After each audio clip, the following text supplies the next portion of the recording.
Hello, family and friends. Welcome to another Talks with Lindley. If you're watching, we also have this available on Spotify, Pandora, Google Podcasts, Apple Podcasts, and so many other podcasts. And if you're listening on those, come watch us on YouTube. YouTube Shorts? Oh, also on YouTube Shorts too, but I think it's a new thing. Yeah. What is that? Sorry. I already asked you questions. We'll jump into that afterwards. I was like, what the hell is going on? I'm your host, Liem. I'm a software engineer, and my sidekick is... Emmett Morgan. I'm a Las Vegas realtor. I make dirty jokes, and we are delighted to have a new guest on today. Yeah, Gissel, so data analyst, two techies on the roll here today, the roster. But yeah, so what do you want to ask me? Okay, so we have you submitted a decent amount of information about yourself, which is great. I thought we were going to talk about YouTube Shorts. Oh yeah. Okay. Let's talk about YouTube Shorts. I think it's the same exact thing as TikTok. TikTok's 30-second, 1-minute videos, and they did the same exact layout. 1920 pixels tall picture video by 1080, which is cell phone. Vertical cell phone. Vertical format. It's the same exact pixels from TikTok to YouTube and the same 30 seconds. And then if you want the longest length is 60 seconds on both. So they're exactly the same. You take the same upload that you do for TikTok, you upload it to YouTube Shorts. So what kind of content is it usually? Just like whatever? I actually haven't really checked if there's a difference in the content. The funky thing I think I noticed is some people, I don't know if they're cheating the system. They probably record someone's TikTok and they upload on their profile on YouTube Shorts to get credit, to get viewership, if that makes sense. Yeah. So say someone has a video of their dog jumping really funny. Someone with a YouTube account will record that with the TikTok logo and they'll upload that to YouTube Shorts under their profile. It's weird because it's normal to share stuff you like. Does that... I mean, is it kind of like when you're watching a show and then you record it and then you upload the show or the episode on YouTube? Well, that's pirating. Yeah. But it's pirating the TikTok kind of clips. Stealing TikTok glory. Yeah. Huh. For me, I upload both for this Talks with Liem Leith shorts. Wait, are people stealing your TikToks? I hope so. please steal it for now. For now until I get bigger. But, make me famous. But as soon as I upload my TikTok, then I'll upload the YouTube Shorts. So it's the same thing. It's a complicated world we live in. Yeah. That's why I was asking, like, what kind of content? Because I know, like, I don't have a TikTok account, but I know it's all about dancing or whatnot. Or for them, you could have TikTok. It's normal now. Yeah, I mean, it's more of a Gen Z kind of thing. Not there yet. It doesn't pique my interest. But, the one that I did miss was Vine. I remember, like, I laughed my ass off when that came out, because there was short, mini, like, skits. I would, stream it. So what happened? How did Vine die? Because it's not around anymore, right? Is it still around? No, it's not. I think it's, I think 2-3 years ago, they announced that they were going out. So they just... like went bankrupt and I don't know shut the doors, or who knows? We gotta. I guess the cost is you have to store all those little videos somewhere, right? So there's probably a cost to keeping it up and running. Up into the cloud somewhere. Yeah, I wonder if TikTok put them out. I wonder, but I don't think TikTok has been around that long enough to take out Vine.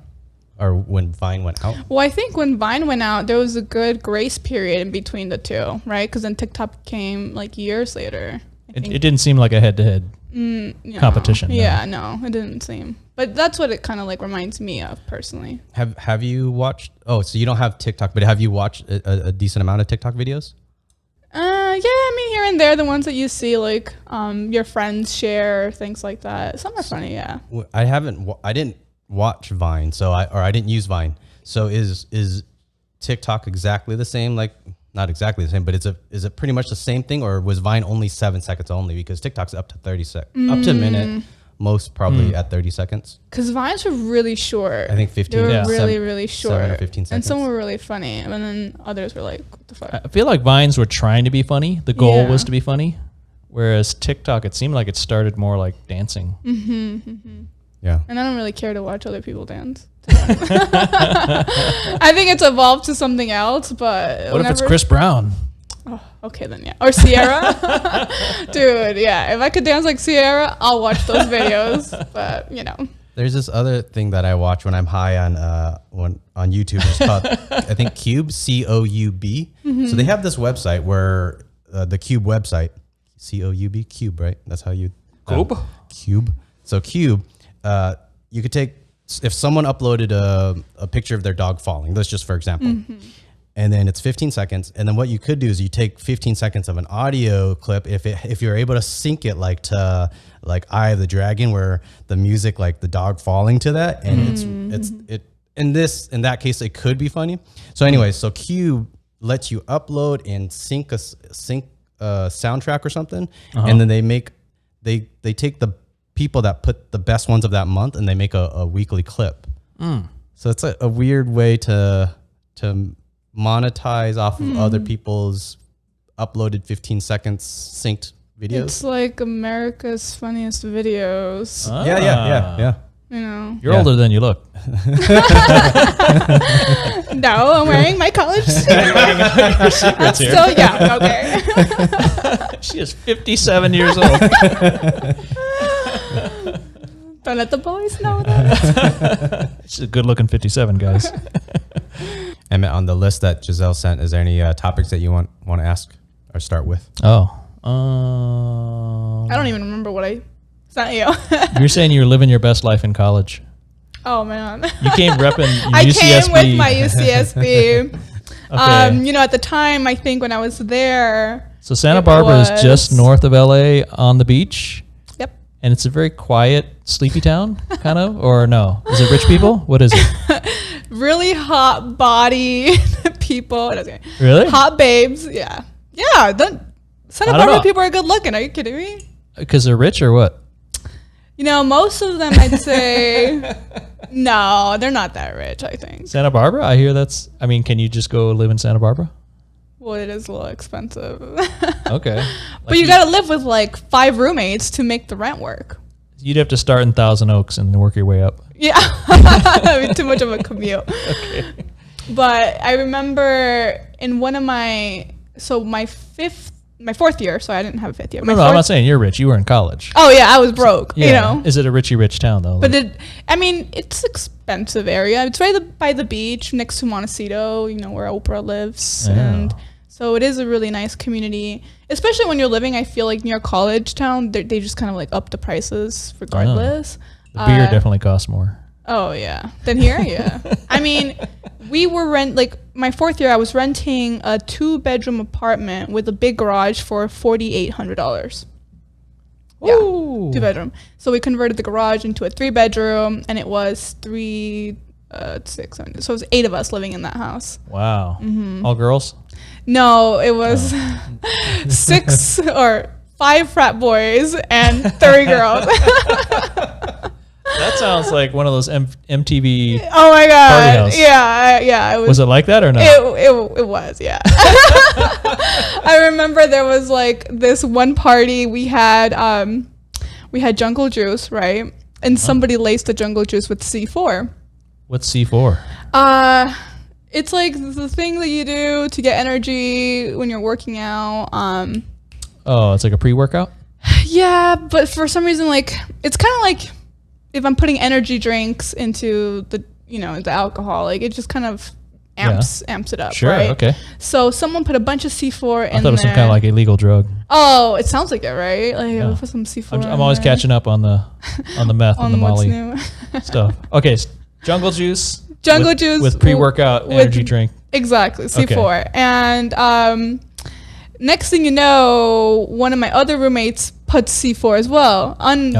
Unaware that this was the fad over there. It was like, let's get it. I never even tried to go to the C4. Apparently that's the thing, but everybody in my house blacked out. We were all like, we woke up and we're like, what? Yeah, this is not no energy drink. This is a blackout drink. It blew right through energy into consciousness. Everybody in the house was blacked out. Wow. We're like, what? I was like, and then one was like, I put C4 in the drink, and then I was like, we put C4, I put C4. So then that's when we found out. Clearly, you need a punch bowl monitor. Yeah, test C4 levels in here. This little test strip. Yeah. Too much energy in this jungle juice. Too much. It was fun, man. Jungle is fire. It's fun. Santa Barbara's fun. I think at the time it was the #1 party school in the whole country. According, I mean, I don't know, articles. Like, you know, you look it up, top party schools in the country. Playboy magazine, the authority on partiers. When I was in college, that was that's who you would look at for party school rankings. Oh, really? Yeah. Playboy publishes top this party is back when they had quality articles and real journalistic integrity. No. So no one ever.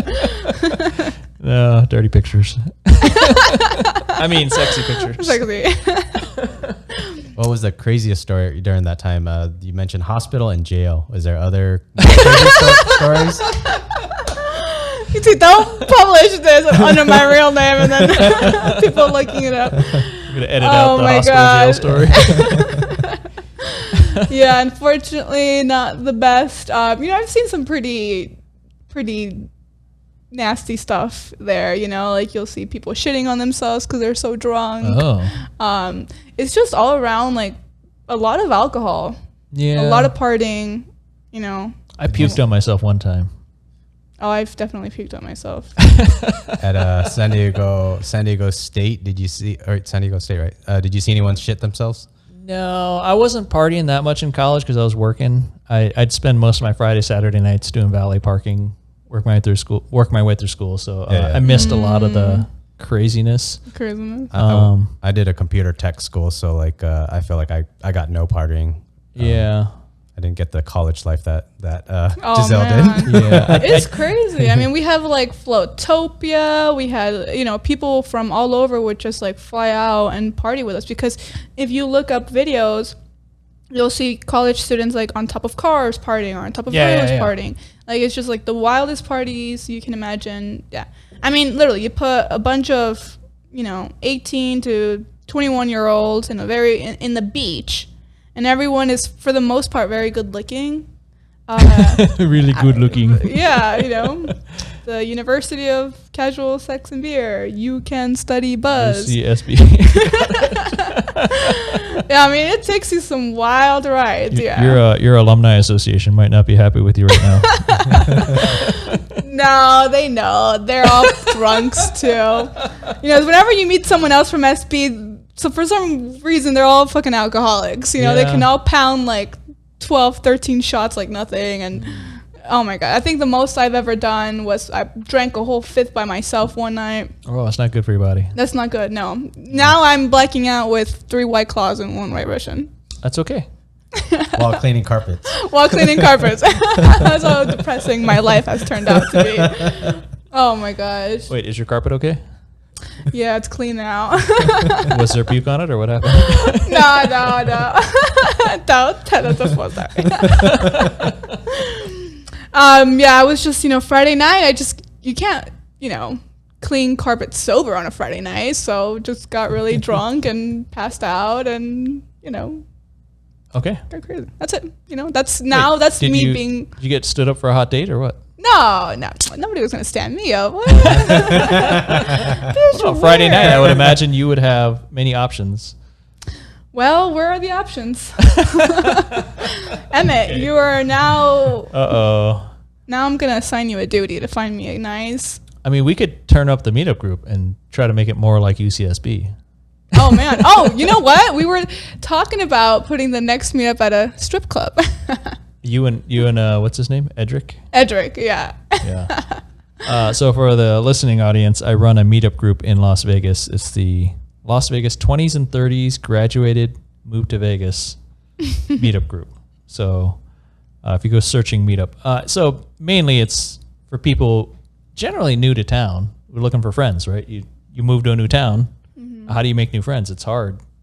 So it's a really cool way to just connect with people, and you know, you get all kinds of different people. Some people, they don't dig it and they don't come back, and some people love it and they make real friends, and they start doing stuff outside of meetup, and I'm all for it. You know, it's fun. I'm really glad that, you know, you created this group, because I mean, me who's, you know, coming in new, I've never actually lived in a place where I didn't know anybody. I always knew somebody, you know. Even when I got into college, like I lived with my high school friend, you know, we moved in together. So I never went into an open space where I didn't know anybody. And I work from home, so it's like, how the fuck do you meet people? How do you meet people when you're older, you know, and then that you have shared interests?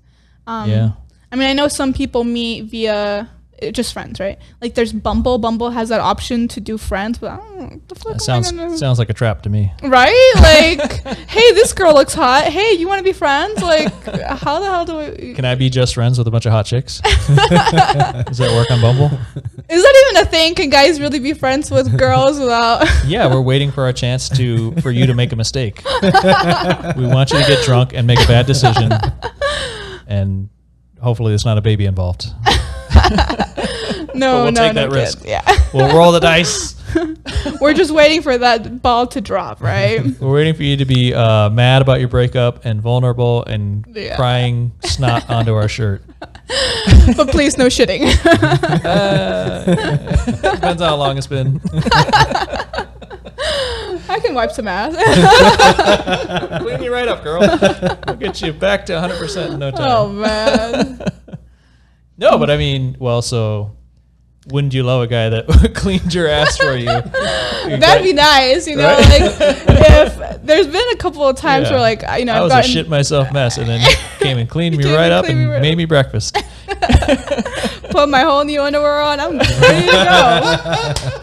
I think one time though, I was at a party and I got really drunk and I had like sauce. I had eaten hot dogs that day, so I had like sausages in my hair, and somebody had like somebody had to like shower me, and they like put me to bed, and I woke up and I was like, why do I still have like little bits of, and I'm like, why am I completely drenched? And they're like, we had to shower you, and I was like, oh god damn it, why this happened again. Well, so looking back, it's funny, but while you're doing it, is it a fun experience or do you regret it? No, it totally sucks. At the time, I mean, you have to, just like I think a lot of situations at the time, it's very stressful. Nobody likes waking up with like sausage in their hair, you know? Can you please make that a TikTok stick? A TikTok. Nobody likes waking up with sausages in their hair. Was your question, you said, is it fun or not fun? And the way you answered was after. I'm thinking you're asking, is it fun beforehand? Like, with so much fun, is it worth the Well, so when I'm getting drunk and I'm getting out of control, which is not as often as I would like, but when I do on occasion, you know, get a little drunk and party, that moment I'm going, you know what, I'm going to pay for this tomorrow, but fuck it, I'm just going to have fun now and enjoy this time with my friends or whatever the event or the occasion is, and go, let's have it a little too much. You know, I'll have another drink even though I know I shouldn't. Yeah. Let's go a little hard, and fuck it, I'll pay for it tomorrow, right? Yeah. So, at the time, you just don't give a shit. You know, But it sounds like if you have sausages in your hair, then you reach a different level of there's immediate regret. Yeah. Well, at the time, you don't know it. Well, here's the thing, like. I'm trying to imagine sausages in your, like whole sausages or like like chewed up, chunky, like in there. Oh, man. A couple of times, like they found me in the bathroom, like because I just go a couple of times, you know, like this was like a thing where it's like, oh, where's Gissel? Oh my gosh, she's probably sleeping in the bathroom, and then they go in and it's a safe place. Safe place, you know. I feel very comfortable in there. Yeah. Near the toilet. The toilet. Doze off. Yeah, it happens. Some people. I think early on in me and Mariel's relationship, I was living with Martin and Dat. I think Dat was out of town or something, or we were having house parties, and a bunch of people came over, and me and Mariel got too drunk too fast because I think we had like some people in the kitchen cooking and another group that was kind of hanging out in the living room and another group that was kind of coming in from the hallway, and they were one was doing tequila, one was JMO, and the other one was vodka. But I was saying yes to all three groups. So we went too hard, like, and we started cooking early and we started drinking early. So I think by 10 o'clock we were just trashed and wasted. And me and Mariel are like puking in the toilet together. Oh, that's a bonding moment. That's cute. We're just dying together. And from there, we stumble into the bed and pass out, just to find out the next day that poor Martin had to deal with the police showing up. Oh, no. I was like, oh, thanks, bro.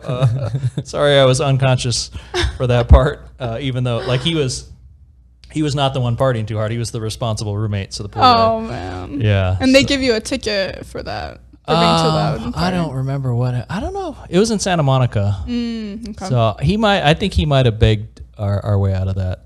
Okay. It might have been one of those, hey, everybody go home kind of deals. Yeah. No, unfortunately, I got a ticket once at that little 2-bedroom place that I was in, my mini frat house. 2-bedroom commune. And it was one of my roommates' birthdays, and the cops had come in knocking. They're like, "Oh, you're being too loud," and I was like, "What do you want?" You're belligerent. Yeah, like, what are you interrupting my party for? I'm not really, dude, man. Like, here's the thing too. In Santa Barbara, because you have a lot of drunk college students walking around, there's a lot of cops out there, like patrolling all the time. You have them almost on every corner. They're protecting you. Not always, okay? Because I remember one time. She's going to sue the Santa Barbara Police Department also. I want to. No, Officer Johnson. Dude, like when it matters, I don't think they do the things that they're supposed to do. So let me say an example. Okay. Why don't you just tell a real story? Okay. Oh, okay. Well, this is the real story that went down. So my 2 best friends are in college. They're sisters, right? They were living with this. Twins? No. They were like 2 years apart. So they're living with this guy named Aaron and his girlfriend. So the girlfriend wasn't really living there, but she pretty much was living there. Right. She was there so much. So like 99% of the time she was there. So anyways, there was a lot of tension between them two, right? Like, and Aaron and but it was, so it got to the point where they would start doing petty shit to each other. Was it because they just didn't like her, or they felt like she was like the guy was doing a lot of bad stuff too, and there was just a lot of tension between roommates. So to the point where they slept in the 1 bedroom, and then Aaron and the girlfriend slept in the living room. And I don't remember exactly what the tensions were, but it was like really intense, like really, really, really bad. For instance, would wipe their butts with his towel. They would dump his like toothbrush in the toilet. They would, and Aaron would at 3 a.m. in the morning put the blender on. And so there was like so much tension. That's hostile. Very hostile. Yeah, that's not tension. That's hostility. Yeah. Hostilities have ensued. Shots have been fired. And I think it was because they were trying to get the girlfriend out, but then he was like, nah, I'm on the lease. Like, you guys aren't on the lease. So there was just like, they were really hating each other. And I remember there was one day where she was doing her laundry. And then as she's like taking the laundry out of the dryer, she's like, I'm missing my pink towel. And then she starts noticing that more and more clothes is missing. So then we walk over to the trash bin. Yeah. And lo and behold, a lot of her clothes was laid out there. Yeah. So she was livid. So we all go back into the apartment. She wakes the boy, Aaron, and the girlfriend up, and she's like, "What the fuck?" She grabs like Aaron's phone, throws it on the door, and then they both get up, and then they're verbally fighting each other. And so the girlfriend, was like, bitch, like stop, I don't know. Are these all Latino Americans? Yeah, we're all Latin, spicy. Yeah, and then I'm just sitting in the background, like, just watching. Eat my Cheetos. My Cheetos. But then I kind of like interrupted too, because they were both like coming so close to a fight. And then I stepped in. But I stepped in, and guess what the guy Aaron did? He got from behind me and he started choking me. Oh, that's not cool. Yeah. So then there was a point where I like almost lost like my breath. Whoa. And so they had to like split us up, and obviously we called the cops. Now now this is where we indict the cops. Yeah. Okay. The thing is that he had a history of domestic abuse, and this wasn't the first time. He got a record. He got a record, and the cops came, and obviously they threw them in jail, and the girlfriend was crying, and they're like, "Shut up, crocodile, you're in tears, like fuck out of here, bitch." I'm the one that got choked, and it's funny because not in the way that I like. Oh, already you went there. I'm so glad you went there. And so funny thing.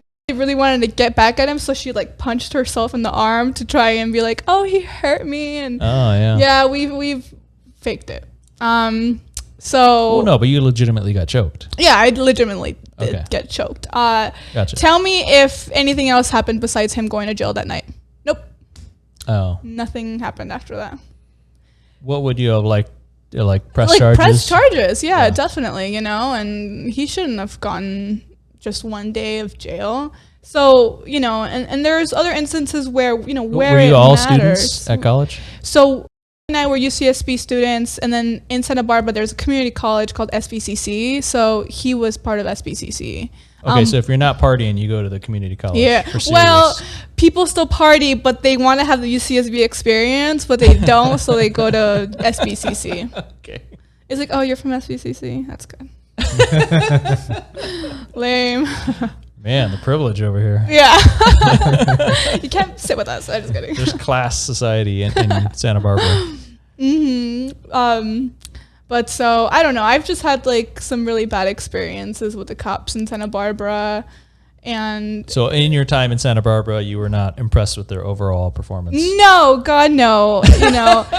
Oh my God, this is one other story where I was like, when they think you're a criminal, they really treat you like a criminal. So, for instance, one time I was with my friend, and you've used you've ordered food online, whether I don't know why, Uber, Uber Eats. I'm trying to think. Oh, you're pretty young then. Yeah. Only young people order food online. Old people are too cheap to do that shit. I'll just drive over there. Why am I? Oh, yeah, and it's walkable distance. I don't know why. It's 2 blocks away. But I'm like, nope, I want to pay that search $8. Yeah. So I was at a friend's place. I ordered Uber Eats or whatever. They dropped the food. Okay, cool, I ate, whatever. Now, 2 days later, I'm at my house, my home, sleeping.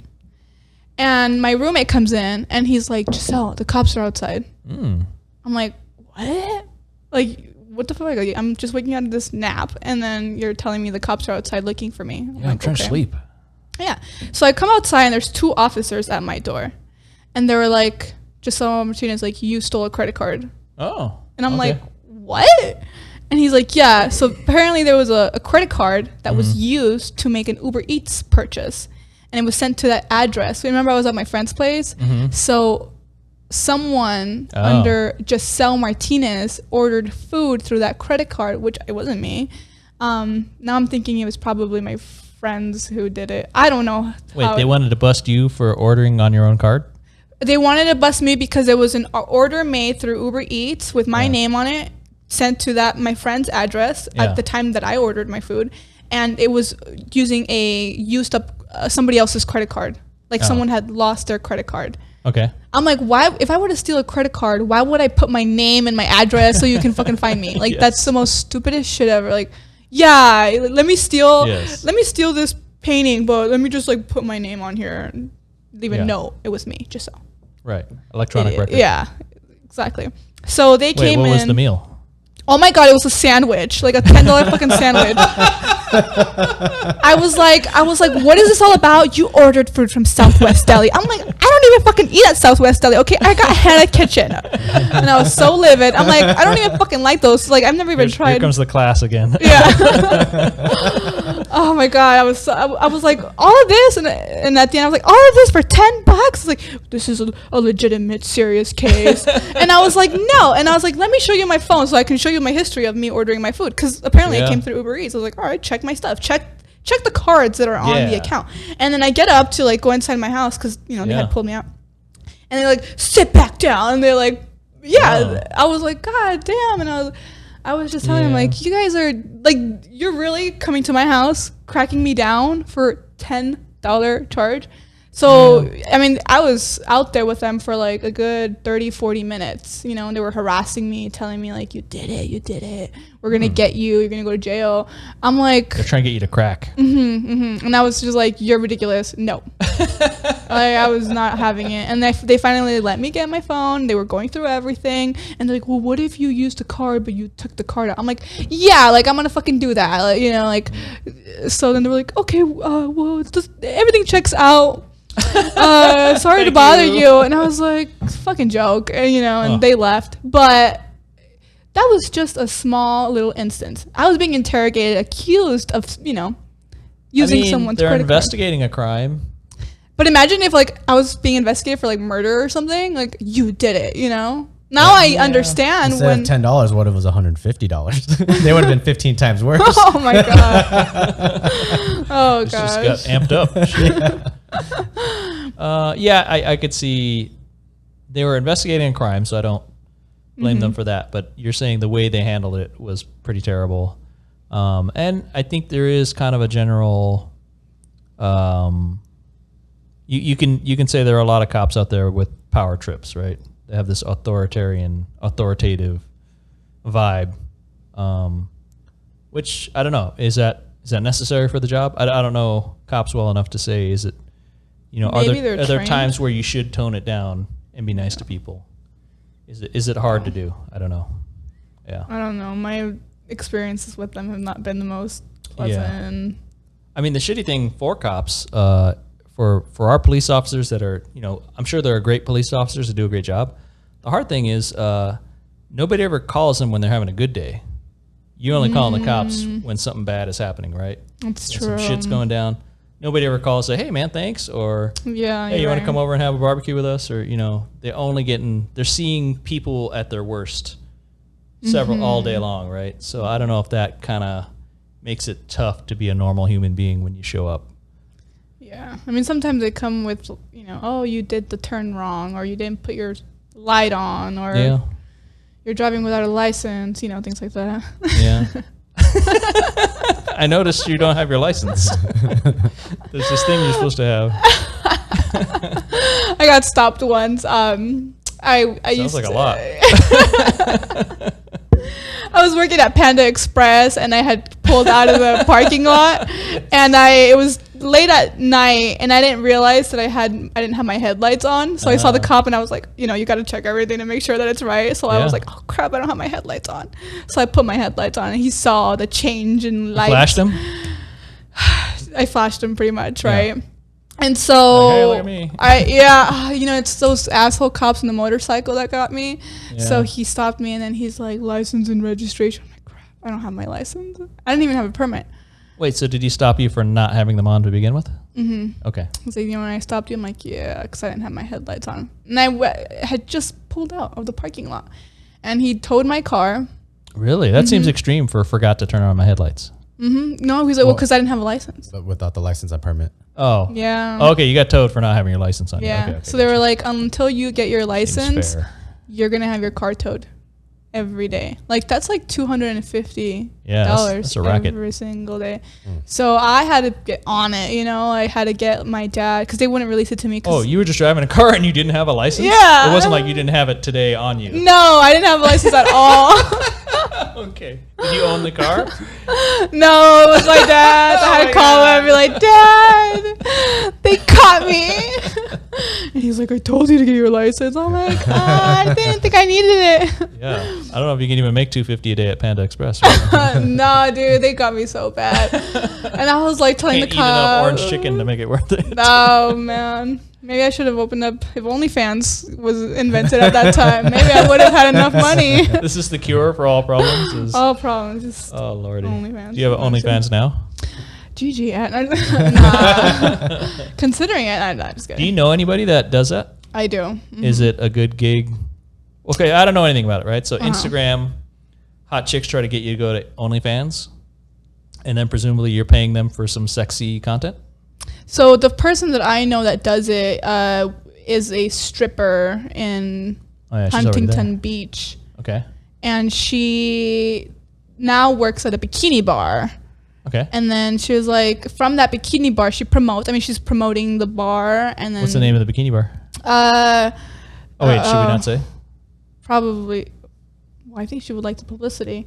If y'all are down at Huntington Beach. I think it's called like Situations. Situations. Situations. Okay.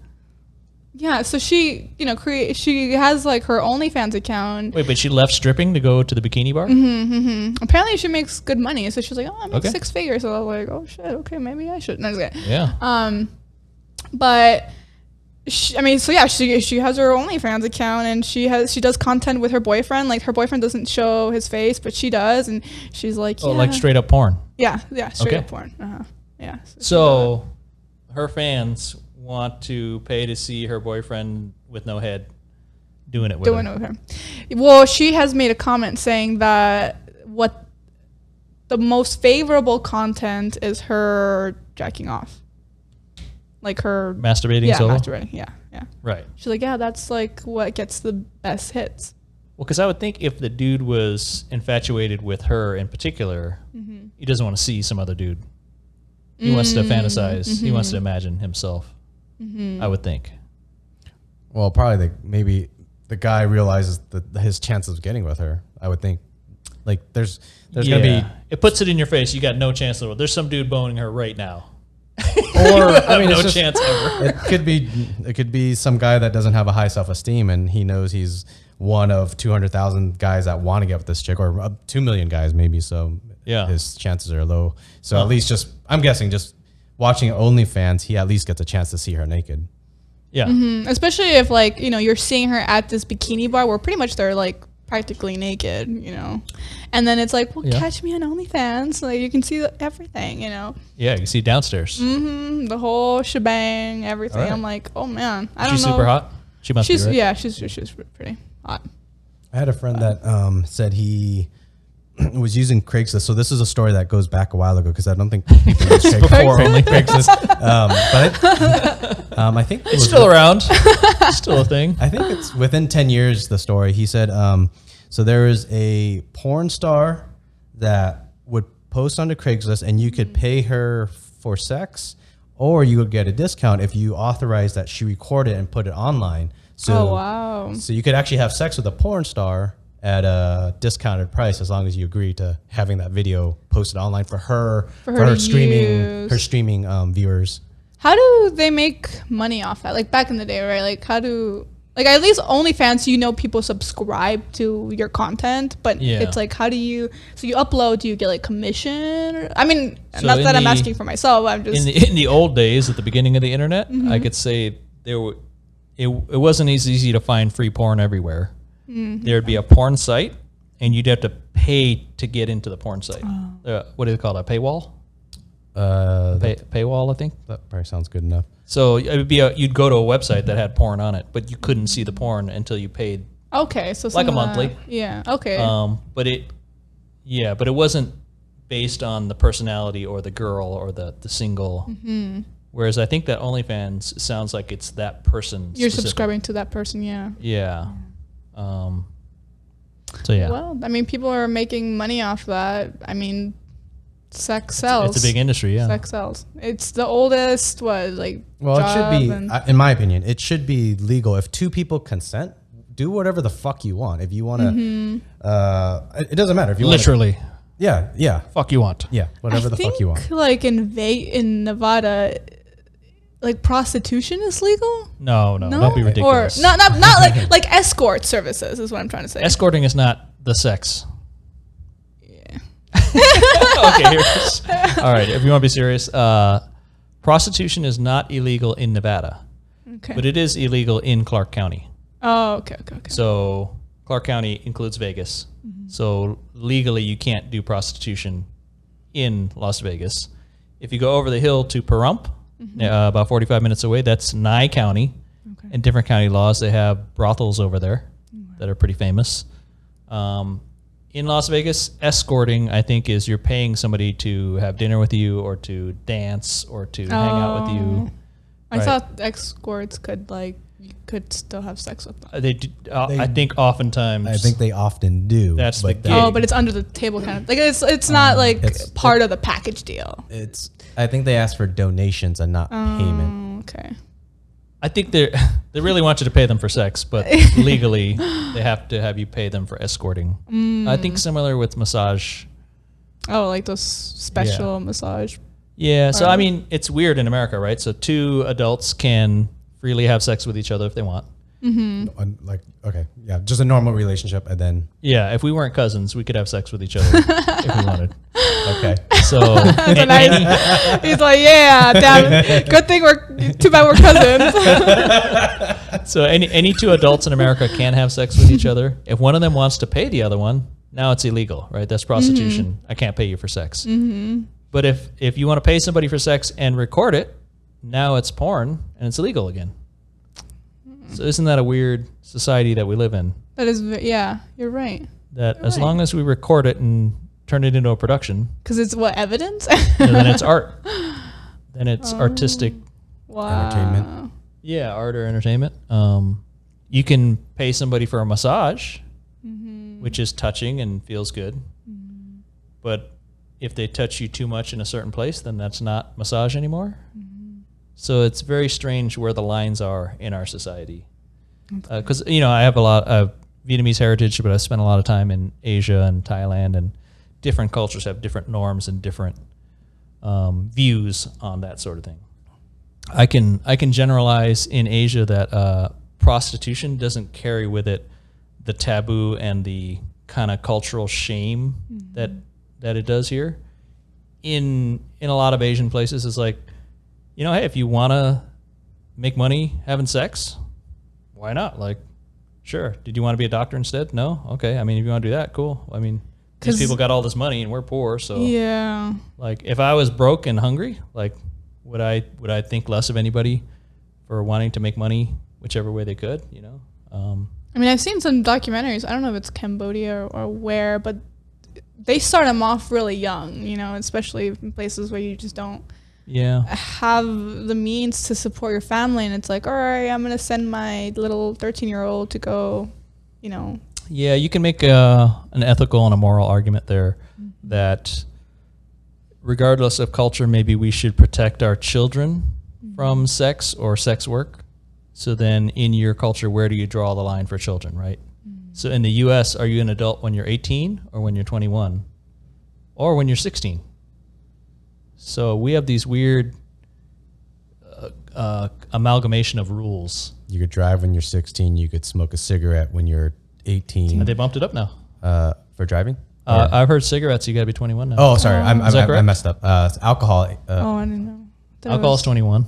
Yeah. See, but that's how confusing this all is, right? I thought cigarettes was 18. It was. I think there's a new... Okay. Is it a new federal law? Anybody? Back me up? No? I don't know. I may be entirely unless wrong. they changed it. I mean, yeah, but originally it was 18. I mean, you could buy a gun too at 18, right? Yeah. So you can sign up for the Marines when you're 18. Yep. But yeah, you can't drink until you're 21. Yeah. Well, alcohol, we've mentioned is dangerous, but that's dangerous for you.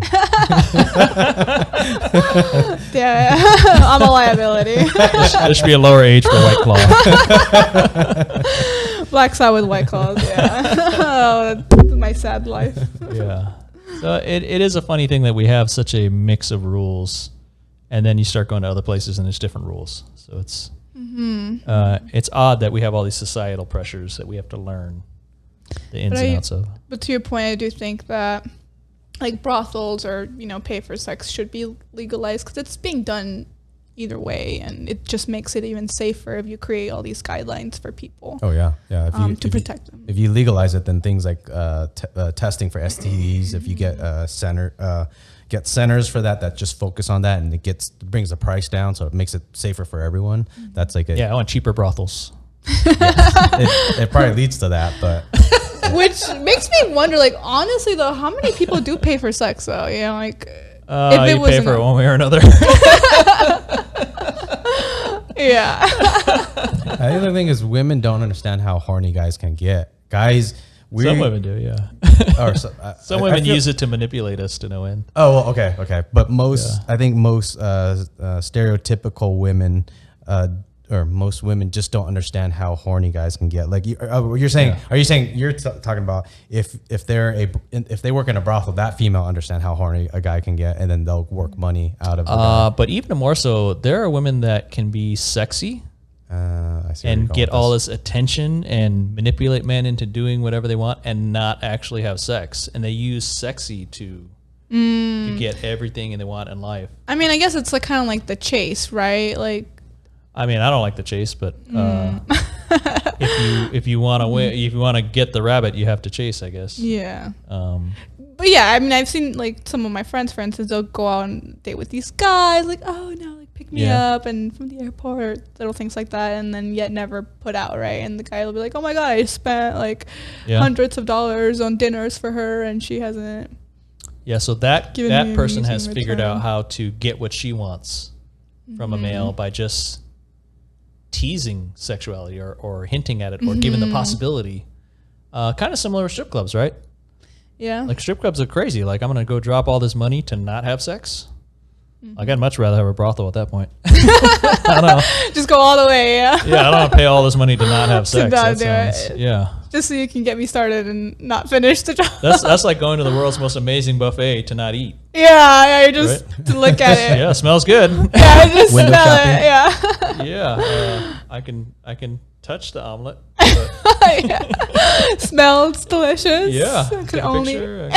No, you can't take pictures. No. Oh, you can't take pictures in strip clubs? Or No, I think they're very anti-picture. Oh. I bet it's because other people that are in there don't want to be seen. Like if you ain't supposed to be there, you don't want your wife to find out. Oh. I think that's makes the sense. thing about it. Yeah. Okay. Yeah, going back to that, I think men they get so horny, someone at the age of 16, 17, 18, they want to have sex multiple times a day, like up to 10, 11 times a day. Or me personally, like I think it was 9 times in one day. That's your record? When I was Oh my God, 9 times. yeah, I think I was 17. I'm trying to think if that girl would watch this podcast. That'd be weird. Why, is she mad at you about that day? I don't think so. Just tired. But Made her if a guys woman that could, day. if guys want it that much and are willing to do it, I'm imagining I don't think I'm wrong. I think I'm in the 99 percentile. Like I think most guys are like that. Yeah. So women just don't understand that magnitude of horniness. Like a guy cannot stop thinking about sex. Like it's on your mind every minute of the day. Yeah. It does not go away. As you get older, it starts to slow down. Your mind and your body and whatnot starts to slow down. I don't know where I'm really going with this, but except for that, women just don't. Can you fathom how hijacked the male brain is? You know, I've heard that guys, when they're really young, they're like the horniest, and then as time develops, they're less and less, and then it's like the reverse for women. I don't know. I've heard the sexual peak for males is 18. And then I remember the age for women. It's 35. Dang, that's old. That's the ticking clock. It's the sexual peak. Is it because they're like almost about to not have kids, so it's like you gotta, all right, girl, like you're reaching the end Knock out some point. babies. Yeah, I gotta get the wheels turning. Yeah, I mean, you could look at evolution. That's where I was going to Okay. go. Yeah, Go for it. And say anybody who was not naturally horny probably didn't reproduce as much. So are we the culmination of 6 million years of horniness? Some scientists have, instead of calling it survival of the fittest, survival of the sexiest, because the species or animals or things that reprocreate a lot, those things stay alive. If you don't have sex, then you die out. Right. So my grandfather had to have been a horny bastard. Why? Because his grandfather was a horny bastard. Any dude that wasn't that horny, I'll just work. I'm not going to go try to bang chicks or anything. And then there's no reproduction, right? Yeah. So the more single-minded your focus is on sex before the invention of condoms, then the more babies get popped out, right? So I don't see a flaw in that logic of really we must be the horniest people in all of history. But how come guys are way more than girls? Is it because girls have they have to nurture the child? Yeah. I'm not saying they have to. I'm just saying biologically, evolutionarily, our bodies are caveman. Yeah. Caveman life. Because like for guys, it's like they're just spreading their seed everywhere. Yeah. Meanwhile, like let's say me as a female, if I were to get pregnant, like that's it. Like I'm quarantined for 9 months. Like I can't be like offline. Yeah. But then when you talk to moms, and I'm not saying this you can have sex like 4 or 5 months in with like different people. Like, hey, you want to bang me? I'm 5 months pregnant. But then you get this. That's a different website. Psychological change, this chemical release in the female when they're about to give birth, or when they do give birth. They are so attached to that baby. So there's something there that's evolutionary for the woman to take care of the baby, the baby, and already thinking about babies. I was thinking about sex again. So I mean, you could see about banging caveman chicks.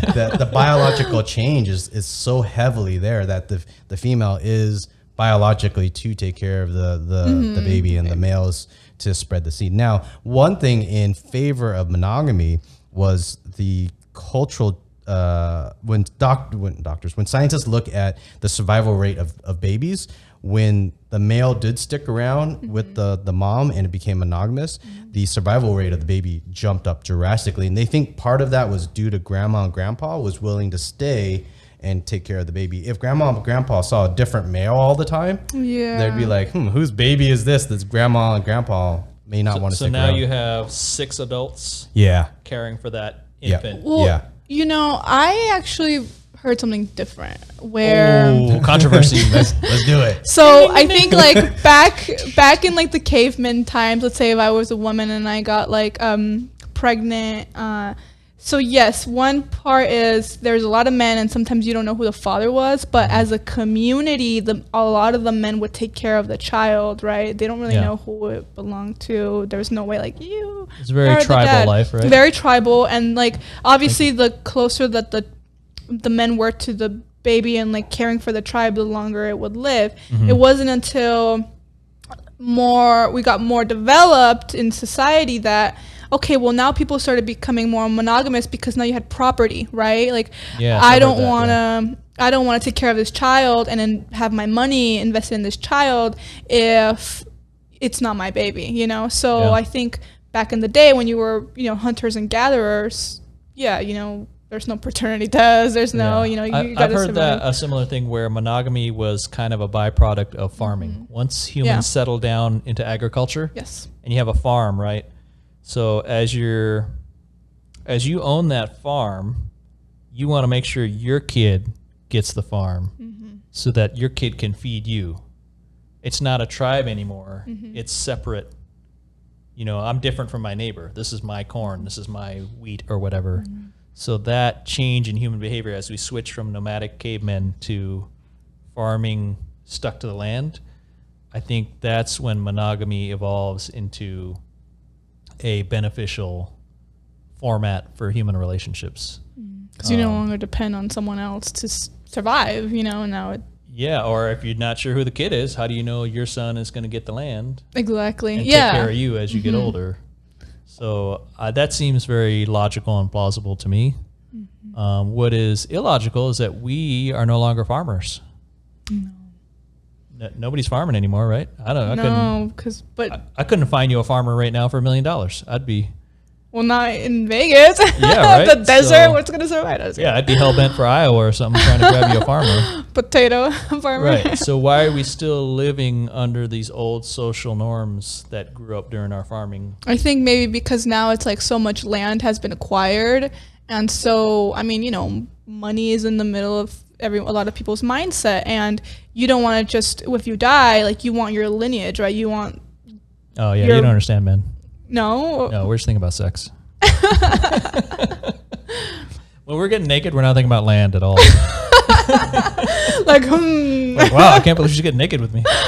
Let's do this.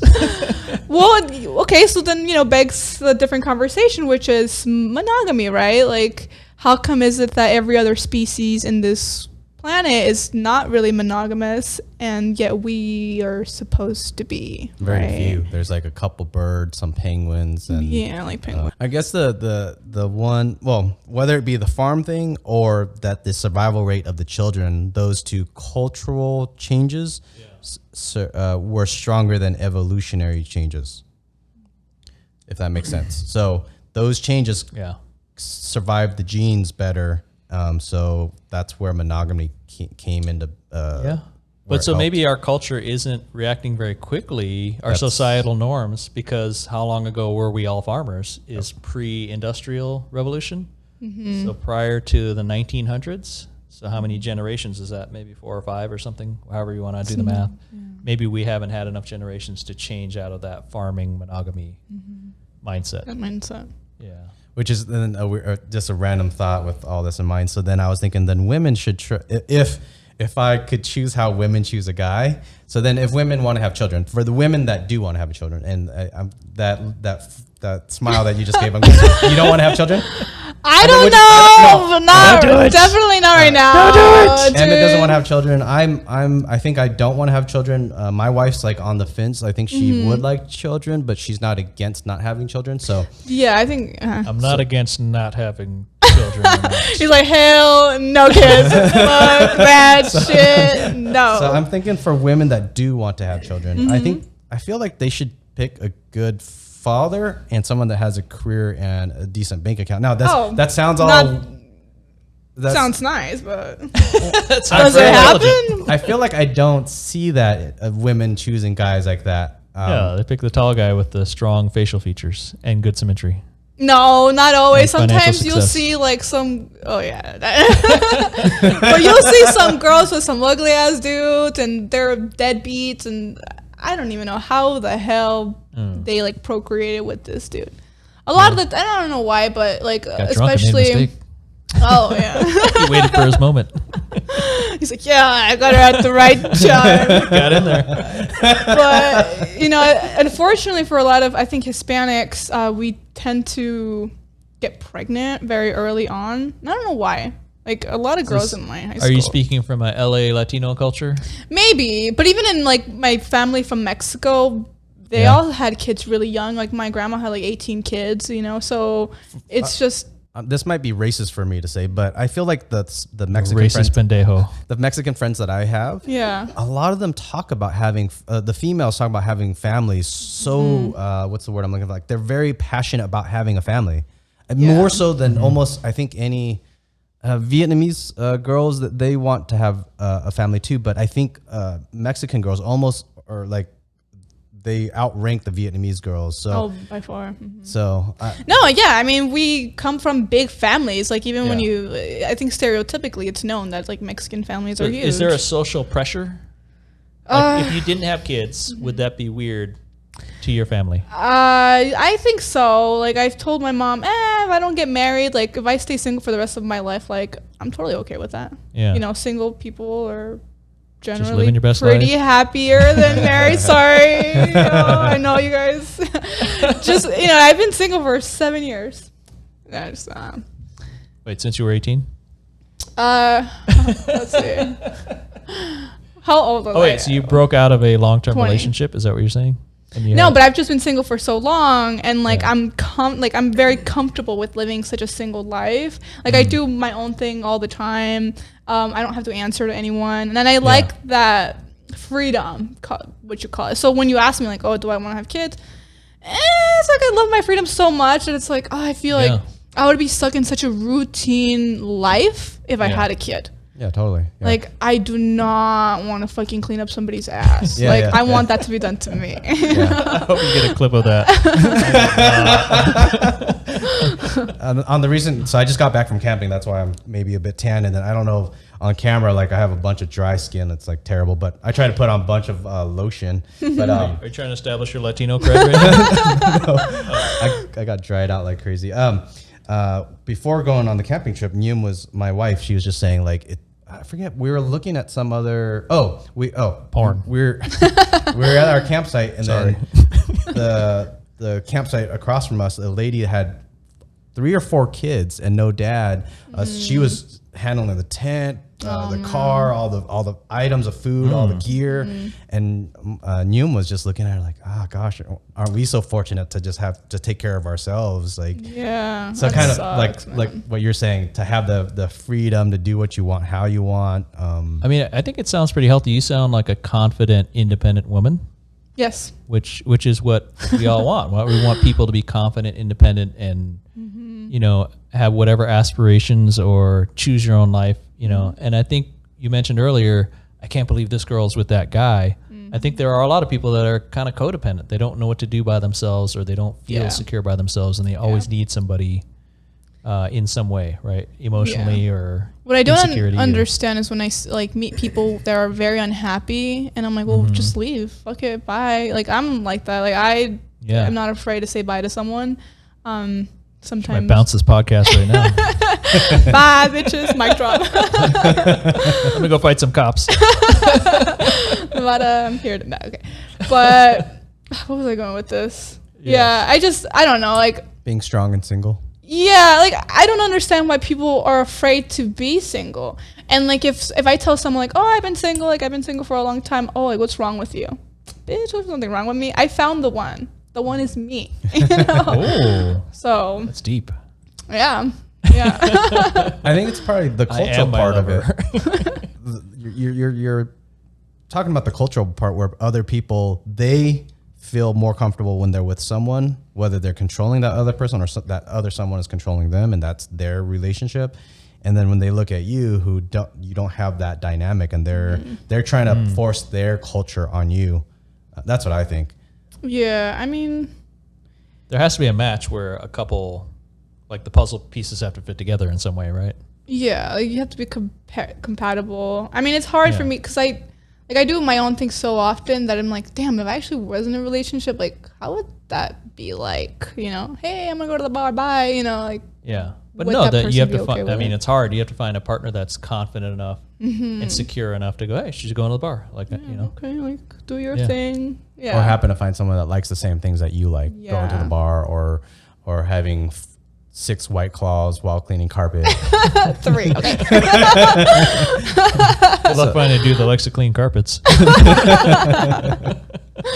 No, but that sucks about like the whole camping trip. I mean, even me just living alone, little things like, okay, putting freaking curtain rod over drywall, like, I gotta find like little things like that. I'm like, damn, now I have to be like my own handyman and figure stuff out by myself. So I can't even imagine someone who has to do all that, like be a single mom, you know, taking care of these of the kids.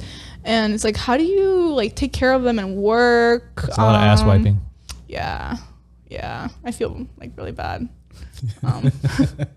So Latino American culture encourages large families. Yeah, is that a fair? I think so. It's just the norm. I think it's just the norm. It's just culturally. Can you explain quinceañeras to us? You turn 15 and we throw you some big ass party. But is that saying you're an adult now? Yeah, in essence, it's like the sweet 16, right? The American traditional way. So it's like now you're. But at 15, right? You're 15, and like, you've entered motherhood, or you know now you're a woman. So aren't you saying at that age, okay, start making babies? Oh. Is the quinceañera a indirect signal to go ahead and start making babies? I think if you're 15 and you are pregnant, I feel like people will still look at you like, oh my god, look, she's pregnant. But it'd be like, but it happens so often that it's like, eh. Well, so if all your friends are pregnant, then it doesn't seem weird, right? Yeah, but it's still like, you know, it's still surprising. Like in high school, when I would see all these girls pregnant, it's like, oh my gosh, she's pregnant. But it's like, okay, well, this bitch is pregnant too. This bitch, you know, like everybody's pregnant. Like, I'm so glad I was never pregnant. Lupita, like, shit. Like, god damn. Yeah. Like, how? I think I think it would be wise to not get pregnant till you finish high school, right? At least, yeah. Yeah. I mean, honestly, enjoy being a young person for a while if you can, right? If you can make it to 25 or 27 and enjoy those young years where you got energy and you can drink as much as you want. And I mean, I still feel like a child, so I don't even know how the hell people got pregnant so early and now they have to take care of like another child, right? It'd be interesting to see how their life, like I just think their life is so much harder, you know? Going to school is harder with when you have a kid, and you have this massive responsibility. Yeah, or so takes away a lot of your choices, and that's for life. Life. They never leave. Oh my God. And I mean, at that point, if they say if they're 18, so they're probably both of them, the mom and dad, probably didn't get a chance to go to college, so their education, hopefully they finished high school, and then they had maybe a child. In this scenario, if they had a child, then that education, they don't have that college education to have those experiences and then to teach your kid even better, if that makes sense, to be smart enough to have some type of wisdom from those experiences, and you don't have that now. So it's just children having children. There's a inverse correlation between higher education and early pregnancy. Oh yeah, definitely. I mean, from scientific numbers, I think it's something, if you get women through college, if you get countries that provide colleges for free college for women, you're talking about a 30% lower teen pregnancy. Yeah. Gotcha. That's pretty good. We should do that here, but here we are solving the world's problems. Free education. Yeah. Wait, so you avoided teen pregnancy. Yes. And then you went to college. Yes. So you're never been pregnant. Thank baby Jesus. Yeah. So you're happier than you would be if you had followed some other typical path? Oh my God, yeah. I can't imagine, like, if I were pregnant or if I didn't go to college, like, where I am now is a culmination of, you know, where my path has taken me. Yeah. If I had gotten pregnant earlier on, I don't know where the hell I'd be. I don't know if I'd be here. I doubt it. I doubt I moved to Vegas solo. You'd be fighting with Juan. Yeah. I'd be fighting with Juan. I'm just using racist names here. That's unfair. It's Jesus. Asshole. Is there any question that you have to understand men better and to better fit your life? That was kind of my train of thought, but I didn't know how to ask something that would. How can we educate you about hornball men? That's one thing that like probably pretty good. I think I do get surprised when, like, okay, I'll ask a guy, like, okay, how often do you jerk off? And they'll be like, maybe 5-6 times a day. I'd be like, are you fucking kidding me? Like, God, Jesus, okay, that's a lot. And then there's a reload time. You need to recharge. So in my mind, I'm like, do you do this during work? Like, do you? I hear about people that get caught at work, and I'm just like, how could you even, like, I understand the male brain thinks about sex all the time, but you need to get work done. Like, Jesus Christ, don't get fired. But if the HR lady is wearing that white blouse, like, what are you gonna do? Oh my God. So, okay. Popping out of the damn thing. Okay. It was funny. Right before coming here, I was watching something on online. No, but they were talking women about... don't watch porn, man. Like, less than 1% of porn is made for women. Okay. They watch rom-coms? Like, probably way more of that. No, that's so cheesy. I don't like that. I'm like, I love you. And it's like, jeez, shut up. All right, sorry. Maybe I don't believe What were you watching before you came here? So apparently there was this news reporter who, they were on a Zoom call or something, and during the break, he was masturbating, and he didn't know that the mic was on or, like, the video was on. I don't know. He didn't know, and then it was being broadcasted, and of course he got fired. But then he came back, and then his co-host was saying, hey, we got, so and so back, but let me just break it down why, you were absent for 7 months. And then he's like, we saw you jacking off, and he's like, I'm trying to be a better person. Yeah, it's so embarrassing. Like, dude, it's so awkward. Wait, he had to say he's going to be a better person? Yeah, so he was like, I started volunteering more. And I'm like, what does that have to do with anything? Like, that's looking at it all wrong. That's saying that masturbating is the crime, not, hey, I accidentally showed you guys. I wasn't trying to masturbate for you guys. Right? Isn't that the... Well, yeah. I mean, at the end of the day, it's like saying, oh, it's a bad thing to do. And it's not. Yeah. I mean, it's, I think, human nature. I mean, I will say this for all male. I'll speak for all males. Masturbating is a release of that sexual desire in a healthy way, because if we didn't masturbate, like, we would spend our entire day trying to figure out what, like... Oh, really? Like, men wake up with a boner. Yeah. Right? So we start as we rise to consciousness, boner. Like, so this is automatically our default starting position is I want to have sex with something. You wake up and the first thing in your mind is sex. Yeah, like, it's already ready to rock. Like, let's go. Yeah, like the gun is loaded. Yeah, it's so hard not to pull the trigger. That's how pervasive the male mind is occupied with sex, and it's just literally all the time, everywhere. So out of the 24 hours, how much of that time do you think percent-wise is allocated towards thinking about Depends sex? on the age. At the age of 16, it was 99. 27 hours. No 99%. No way. Are you fucking kidding me? Dude, I remember in high school, there was moments I try to sit there and, like, tell myself, for 1 minute, do not think about girls, boobs, ass. Really? Just 1 minute. Just 1 minute. Don't. Wilma, damn. Can't do it. Couldn't do it. Oh my God. It was so bad. I underestimate. It's bad. Now, I don't male know. horniness. I've actually tried to explain to my wife where, like, I try to tell her, do I think I'm at the 99 percentile? Like, am I at the high range or am I at the 80 percentile? I kind of hornier than average. Yeah, I kind of think I'm just. From when I talk to my other friends, so my other male friends, I try to tell them or we talk about girls, and I try to ask them like, hey, do you remember when you were in high school? How often did you think about sex? And it seemed like it was pretty high up there. I was kind of in the 50. Maybe I might be 50%. 50 percentile. God, Jesus I mean, the miracle is that we get anything else done at all. So so back to the masturbation thing and getting things done at all. I do feel that release thing with masturbation, women don't understand that.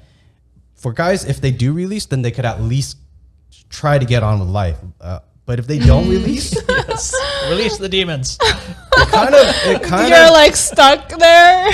So you got to report, but you're like can't do report. Well, yeah. But here's the torture of it: is our society is structured in such a way that we can't have sex. Like, let's say, hey, I want to have sex right now. What are my options? Oh no, you got to work. I have zero. Like, where can I go have sex? I can't. I could masturbate to porn, or I could masturbate without porn. But if, as a male, you want sex all the time, what are your options? None. You have to go to your job. You have to be an upstanding citizen. You have to go to school. You have to, if you're lucky, you can get a date and go through this courtship ritual and process. And maybe, if everything goes right, she will allow you to have some sex, right? So it's a weird society where the thing we want the most all the time is basically kept out of reach. And to make it worse, then you got like Victoria's Secret commercials all the time. You got movies that like sex scenes are so vivid per se. So it's used to sell everything. You can't physically have it, but you see it everywhere. Yeah. It's terrible. Yeah, beer commercials. Yeah, it's another buffet that you can't eat. Yeah, you just only look, but you can't touch or you can't. Right? Yeah. So you have to go to school and be around 100 women, 1,000 women that you can't touch. So let me ask you this. When you guys were both single, how often does a girl's looks come into play? So will you sleep with anything? I mean, obviously not someone that's like completely hideous and like, repulses you, but do guys just, hey, as long as she has nice ass or nice tits, and I'll still bang her? I'll let Liem handle this one. For me, from my personal experience, it would depend on how long at that time if I didn't masturbate. So if it was like 2 weeks, 3 weeks, anything that was breathing, like it was literally anything that didn't have a schlong. But the thing that there's comedies on this. There's people that do stand up comedy and they talk about it. So they do such a well job of talking about it. Like they'll talk about after they've banged that ugly girl and they completely regret it because as soon as you release, then the male brain is able to like function normally. And for a short moment of time, you realize like, oh fuck, I just screwed some really ugly chick. So it's pretty much like you're so hungry that you'll eat anything because you're starving. And then once you eat, like, let's say you ate McDonald's. Ate a dead rat. Yeah, fuck. It kind of is like that. Wow. I think some guys, I don't know, maybe Emmett has a different perspective on it, but I think some people are, there's a scale. Some people are worse than others. I don't know if I'm on the worst scale, but when I hear the stand-up comedians talk about it, I'm like, holy shit. They're mimicking, they're word for word saying exactly what was going through my mind. Comedy, that's just my mind, my thoughts. Yeah. So there are different levels of pickiness. With some dudes are pickier than others, right? Some dudes will literally be like, no, just anything. Oh, right. So it's a weird thing that a lot of times we have to be attracted to somebody's face or their physique to want to have sex with them. So that's wired into our brains. So whatever you're attracted to, there's, every woman fits somewhere on your attraction scale. So how, maybe you should ask the question this way. If you walked into a room of 20 women, how many of them would you be happy to have sex with? All 20. So Liem's on the horn dog side of he'll bang anything, like, right? Now, on the other flip side, I've had some friends when this discussion comes up, and whatever his name, I'll just use some random name, John. So John would be like, we would look at the 20 women And then I would jokingly say, like, I'm so horny, I'd bang all 20. I'm just giving a scenario on how the discussions with him went. And he was like, oh, no, 18 of them? No. 2 of them, maybe. Oh, wow. And now, at the time, I was like, that's interesting. Then I thought about it. I was like, what type of cultural stigma or stereotype is he trying to fit into? Or I used the wrong words on that. What is he trying to portray to the world by saying that he would only sleep with the 2 of those women? It was like a cultural. It's him to try to fit into some type. Saying he wasn't being honest with you. In my opinion, I think so. John, you son of a bitch. I think he was saying that he wants to look better in front of the other people that might have heard that conversation. Yeah.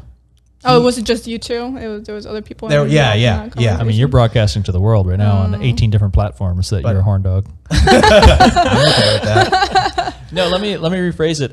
If you walked into the DMV, because the DMV I feel is a general, like everybody has to go, right? It's not rich people, poor people, ugly. Yeah, whole spectrum. I feel like it's a pretty good population when you're in line at the DMV.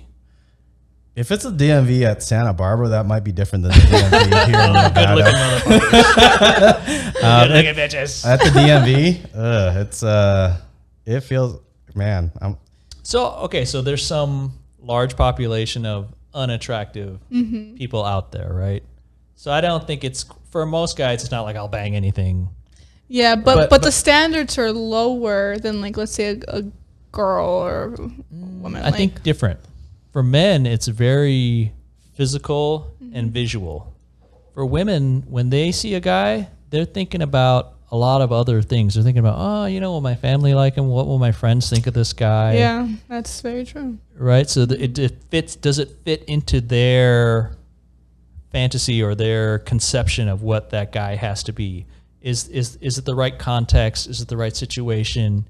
Did he show that he cares about me? Did he put in enough effort for me? So many things to bypass, and the guy's like, y'all just bang anything. I mean, am I totally wrong? Or no, that's totally right. Like, even you can see a really good looking guy, but if, there's really no, like, personal chemistry, it's like, you're just a good looking face. Next, Yeah. So it's like, a guy would be like, yeah, hot girl, who cares if she's, like, boring? I'll still sleep with her. Yeah. And for me, I'd be like, no, he's boring. And then it just our brains are wired differently. Turns us off, and I'm like, I don't want to sleep with you.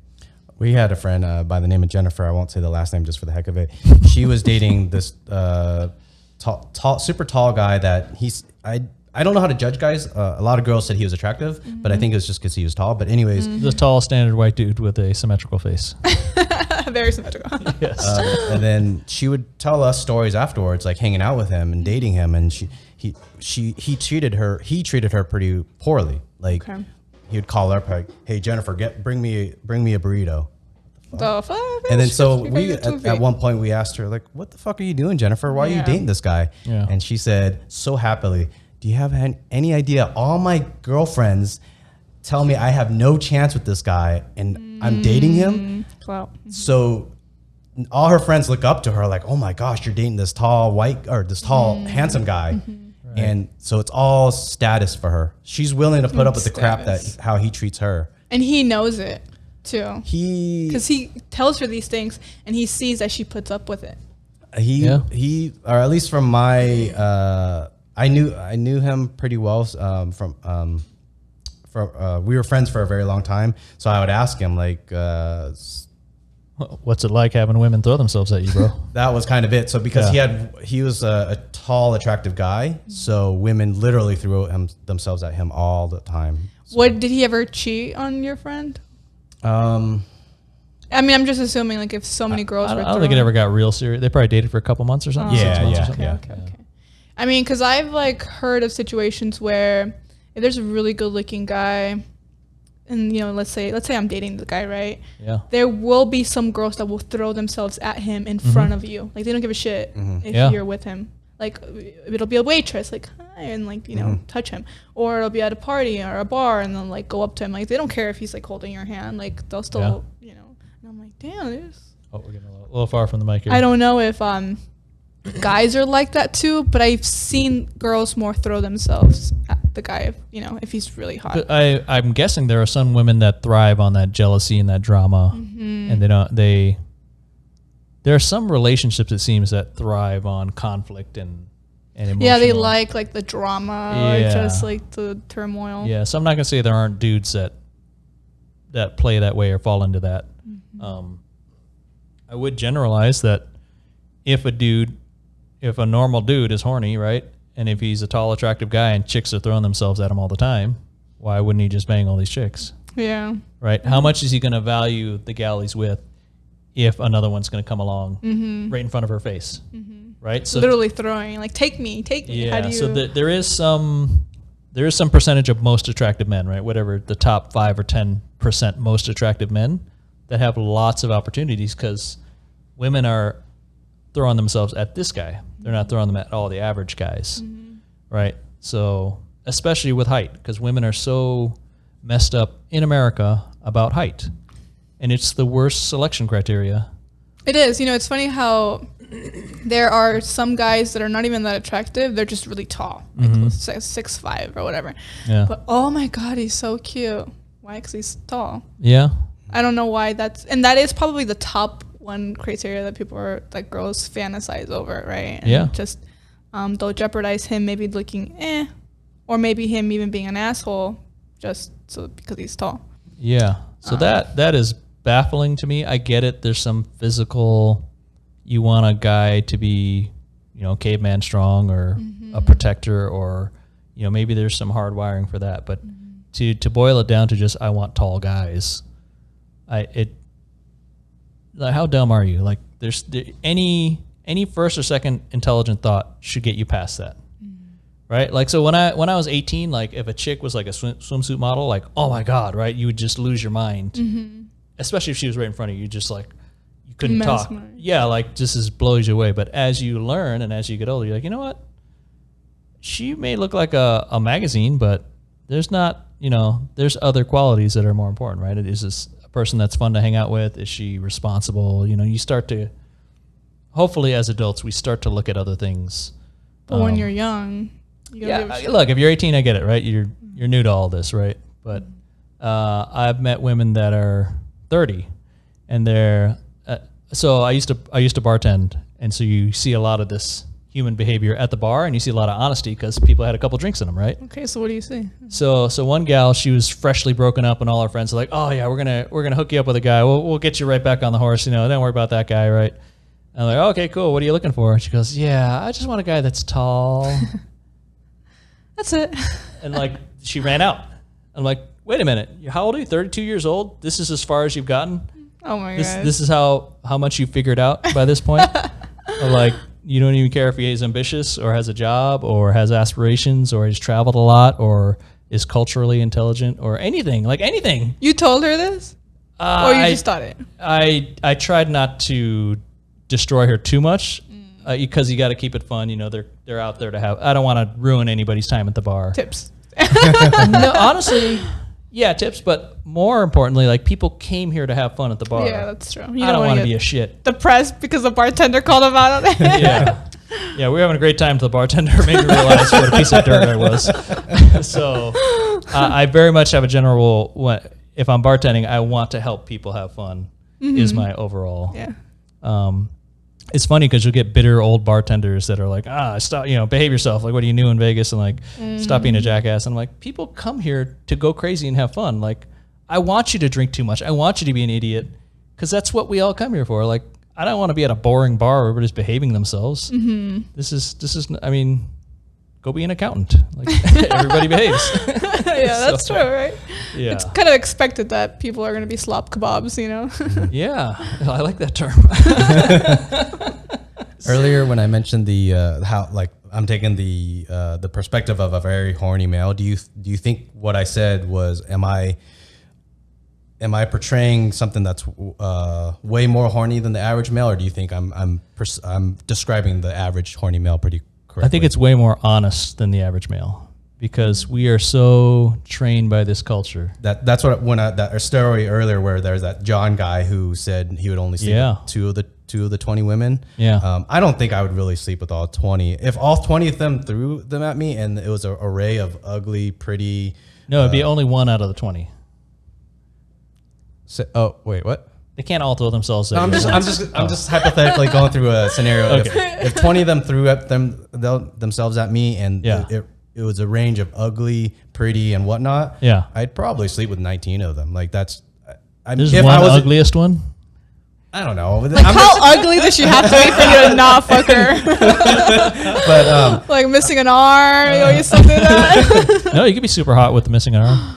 True. So I think that's a scenario with John. Like I think I'm being brutally honest and open about how horny I think the average guy is. At least I could. It might be a bit much. I'm saying 19 out of 20. It might be a bit much, but I think most men are that horny, but they cannot admit it. Culturally, there's something culturally. If a man admits that they are horny all the time, women kind of look down on it. Even other men look down on it. Well, I mean, look at the dude that got busted for masturbating. Like he had to apologize for being horny. That's such a weird artifact of our culture and our society. And when you get like powerful CEOs, Bill Clinton, the president who had some type of sexual relations with Monica Lewinsky. He did not have sexual relations with that woman. And then he has to be kicked out of the White House or something. Now, I understand if you're in a high position, get your shit together. They tried to impeach him, but that was politically motivated. But we see that so much with high-ranking people, officials, or whatever, CEOs, where there's some type of sexual thing involved, and it's like, well, guys are gonna be guys. The crazy thing is that we're surprised and shocked. Yeah. Why does our population pretend that, oh my God, I can't believe it? Yeah. I mean, how many stories do you know personally about cheating? Oh my God, so many. Here's one quick funny one, and not with me, but you weren't the other woman. That was not the other woman, but my friend was. God, oh Jesus! Get it together, girl.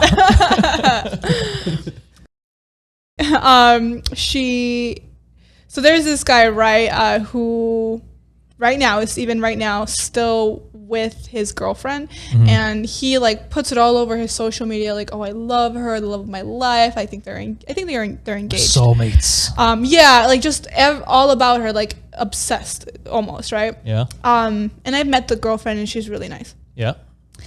So tell me why. He used to be like his fuck buddy. So I like fuck buddies. He still hits her up once in a while. I remember one time he was like, "Are you down for a quickie?" Like, yeah, I'm down. So he drove out to come, and I was actually hanging out with him at that time, and he drove, and she was like, okay, I'll be right back. They did it in the car. She was pissed because it lasted like a minute, and then she came back. She was like, oh my God, it's the worst sex ever. And I was like, oh, okay. What were you expecting? Yeah, I mean, just a quickie. He said it was going to be a quickie. She was like, it wasn't even a minute, and he came. And so she was telling. The show just went off the deep end, by the way. No, I think this is the gold. But here's the thing. When she first got into his car, he said, "Damn, what should I tell my girlfriend?" And she's like, "What?" Like she was confused by the question. Like, what do you mean? What should I tell my girlfriend? So he lives with his girlfriend, and she was taking a shower. So he stepped out to the store. Yeah. To cheat on his girlfriend, and they came back. So just imagine that you're just showering, like, yeah, my It's so stupid. He should have just walked to the store and bought something. Duh. But it's like you can get cheated on at any time. I thought that was crazy. Like, here he is, obsessed with his girlfriend, plastering her all over social media, and yet he's showing her and showing society the picture that he thinks he's supposed to show. And on top of that, actually, me being older now and seeing the actions that I did when I was younger to certain girlfriends and cheating, I didn't understand how much of that horniness drove me. You think it was because that was a primary reason? Is it because like you wanted diversity, or you weren't satisfied with the current relationships you had? No, it has nothing to do with how good the current. That is correct. You could be the perfect, most amazing woman on earth. Okay. And the penis still wants other. Survival of the sexiest. So the male is going to want to spread a seed or whatever. Yeah. So horny that even if the girlfriend is so great at home, there's something driving my body, this horniness Okay. Whatever it comes from. I don't know. There's a joke about having your brain and then a separate brain. Hijacks. Is it kind of like, I love burgers. I could eat burgers for the rest of my life. Yep. But sometimes I just want a fucking pizza. No, this is like, you want burgers all the time, and even if your girlfriend's a burger, you still want other burgers. Like I can't even. Actually, that's a terrible analogy, I think. Yeah. Well, look at it this way. Think about the best burger you ever had. Mm-hmm. Was it a double cheeseburger with bacon and avocado and a side or whatever? Right, the best burger you ever had. Right. Mm-hmm. Can you eat that 3 times a day? And then every day. And every day for the rest of your life. Does it still taste great next week? You're like, no, at this point, I'll eat anything else. Like, I'll take a Twinkie. I'll take a fucking, give me a piece of celery. That'll be different. Yeah.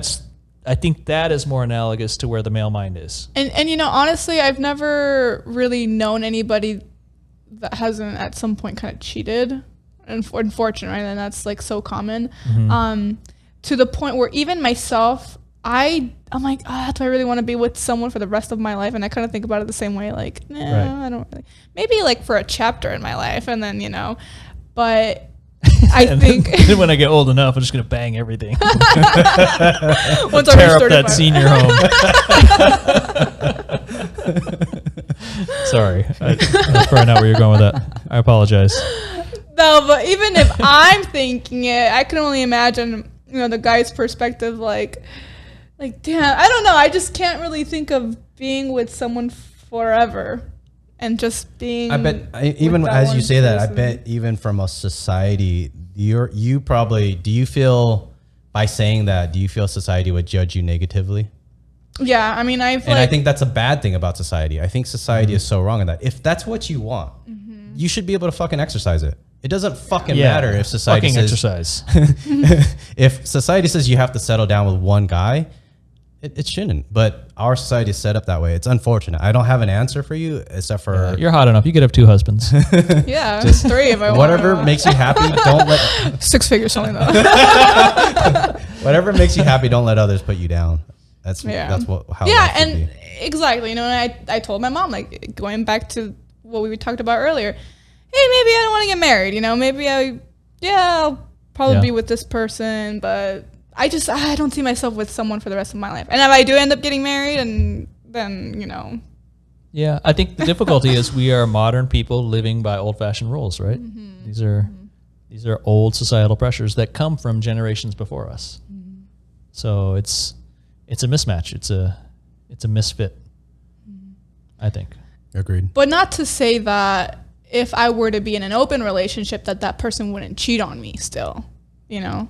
Like, I've heard of situations where, like, let's say, for instance, you don't want to settle down with one person. And you're like, all right, I'm going to be in an open relationship, which I've never been in one. Sure. Well, you've been single. Well, I've been single for so long. Yeah. You're not committing to anybody. Yeah, no. Exactly. Nobody's good enough yet. Nobody's good. Actually, I think I have, like, pretty high standards to the point where it's like, I don't really want to deal with anyone. I'd rather just be single and be alone. Or not really alone, but, you know, be single. Independent. Independent, yes, that's the right term. Yeah. Where was I going with this? So, could you be in a relationship with 2 people? I feel like yes, because maybe, I don't know if I would be able to find someone with the whole package. I feel like there's different qualities that I like in different people, and different people offer different, you know, things to the table. And so, I mean, it'd be great if I found someone that had everything. But again, you know, going back to that mentality. When you're shopping at the DMV, it's slim pickings. I kind of want someone else on a different day. I don't know, but yeah, I've brought this up before to a couple of guys, and they like look down on me like, what? No. Oh yeah, I mean the stigma on guys. Sleeping with a bunch of women is the guy is awesome. If a woman sleeps with a bunch of guys, then she's that's fucking retarded. Exactly. Well, so a lot of men will cheat and then be possessive about a gal. Oh, yeah. Right? So it's a very double standard. Yeah, like they could cheat and they could do whatever they want, but the girlfriend has to be like... I think to be truly open and truly... I guess what makes it not cheating is if there's no lying, right? If it's just you just tell each other what you're doing and everybody's okay. If it's just adults. If it's consensual. Yeah, if adults are doing what they want to do and everybody knows and nobody's unhappy, then. But then I think like feelings get involved. Like from a girl's perspective, let's just say if I had a boyfriend and we were in an open relationship, and then if I see him consistently having sex with somebody else and he's like, oh no, it's just sex, I'd get really jealous. If it's like, why are you consistently doing it with that one person? Now it's like, now this is a threat to me. What if not a lot of women say yes and she just says yes a lot? Damn, then that says something about me, because then I've, chosen someone that a lot of women are turning away. Well, you just picked a not tall guy. So I gotta make sure he's tall. I know women want him. No, I mean, don't you not want that then? So yeah, I mean, I'm like, for a Hispanic chick, I'm pretty tall. I'm 5'8". Yeah. Right. And Hispanic I was noticing you have a stunningly beautiful nose. Oh. No, I still have callus on there. What's that? I actually have to get it redone. Okay, that's a different topic. He's like, just stop right there. Turn to the side. No, you're tall like a model. It's good. Yeah, like Gissel the model. Yeah. Yes. No, she's tall. But, I want to have a guy that's taller than me, because I've dated guys who were my height, but I felt very insecure. I was very insecure in that sense where I felt he was smaller than me. Like you want a guy that you can't beat up? Yeah, like. What if he's buff? No, because then they just look like, what's the word? Stocky. There you go. Like Mighty Mouse? Yeah. Mighty Mouse. Yeah. This is not wrong. This is what's in your head.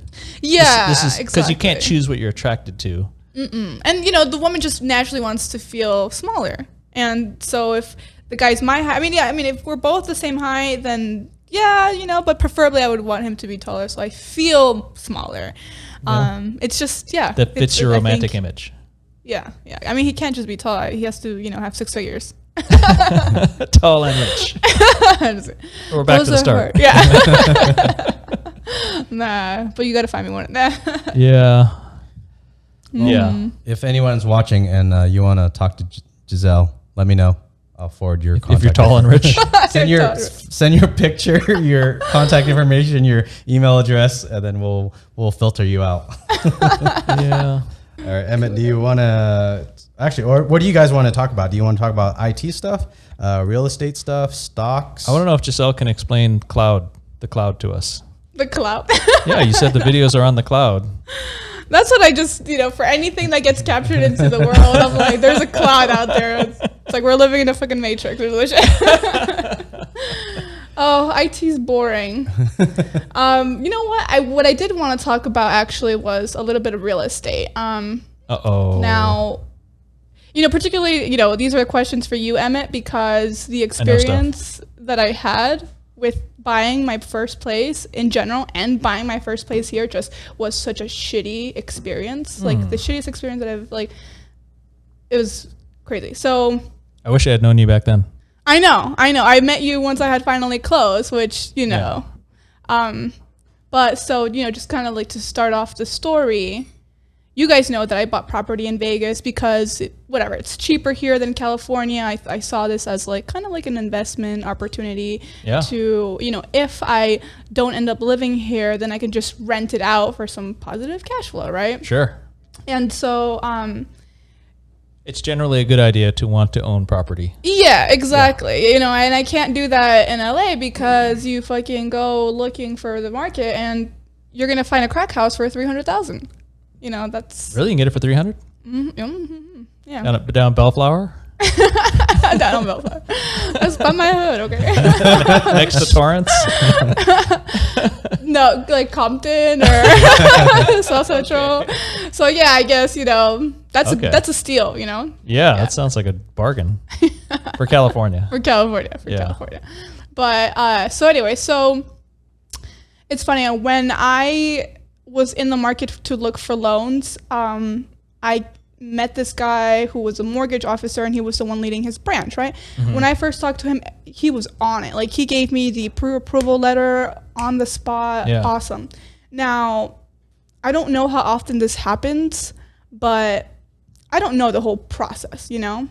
All I know is that this is my first time buying, I'm out of state, and let's just say tomorrow is closing day, right? Okay, we're skipping ahead. We're skipping everything, all right? He went from pre-approval to closing escrow day. Okay. So here's where the drama really begins. You know, at the end, it's supposed to be ending, and it's supposed to be a happy ending at this point. Yeah, okay. Exactly. And then I'm like, you know, so because I skipped through pretty much pre-approval to the end, I thought everything was going on track until, let's say tomorrow's my closing date, and I'm out of state. I'm in California. I already had bought furniture that I was going to move to here because, you know, the condo I was buying was unfurnished. Yes. And I was living at home, so I didn't actually have furniture for myself. I bought furniture for that place. Anyways. Don't buy it on a credit card or store credit. No. Whatever you do. But on OfferUp, where everything is much cheaper. Fine. But so here's the issue. So I texted my realtor and I said, hey, tomorrow's closing day. Like, what time should I be there for signing? Yeah. And he's like, oh, we don't even have the loan docs yet. Yeah. And I'm like, what do you mean? He's like, oh, yeah, we contact your mortgage officer. So I contact him, and then he's like, oh, yeah, we'll submit them tomorrow. But tomorrow's closing day. Like, I'm out of state. Don't I need to do this so that I can schedule a time to go there? I can't just be like, all right, drop everything, drive 4 or 5 hours to Vegas. So lo and behold, they didn't get it done. Right. I asked for an extension. They didn't get it done. The realtor didn't get the extension for you? The realtor got the extension for me for a whole week. Oh, I see. But the mortgage officer couldn't get it done. He kept saying, oh, we have everything ready for you. Nope. Yeah. And I released my funds for my earnest deposit, and they couldn't deliver the documents on time.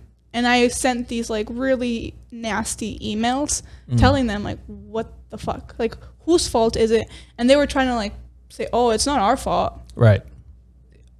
And they were just, you know, trying to avoid the situation and whatnot. Anyways, I got the week extension. They said for sure they'll get it done. A week passed. They asked for another week. Yeah.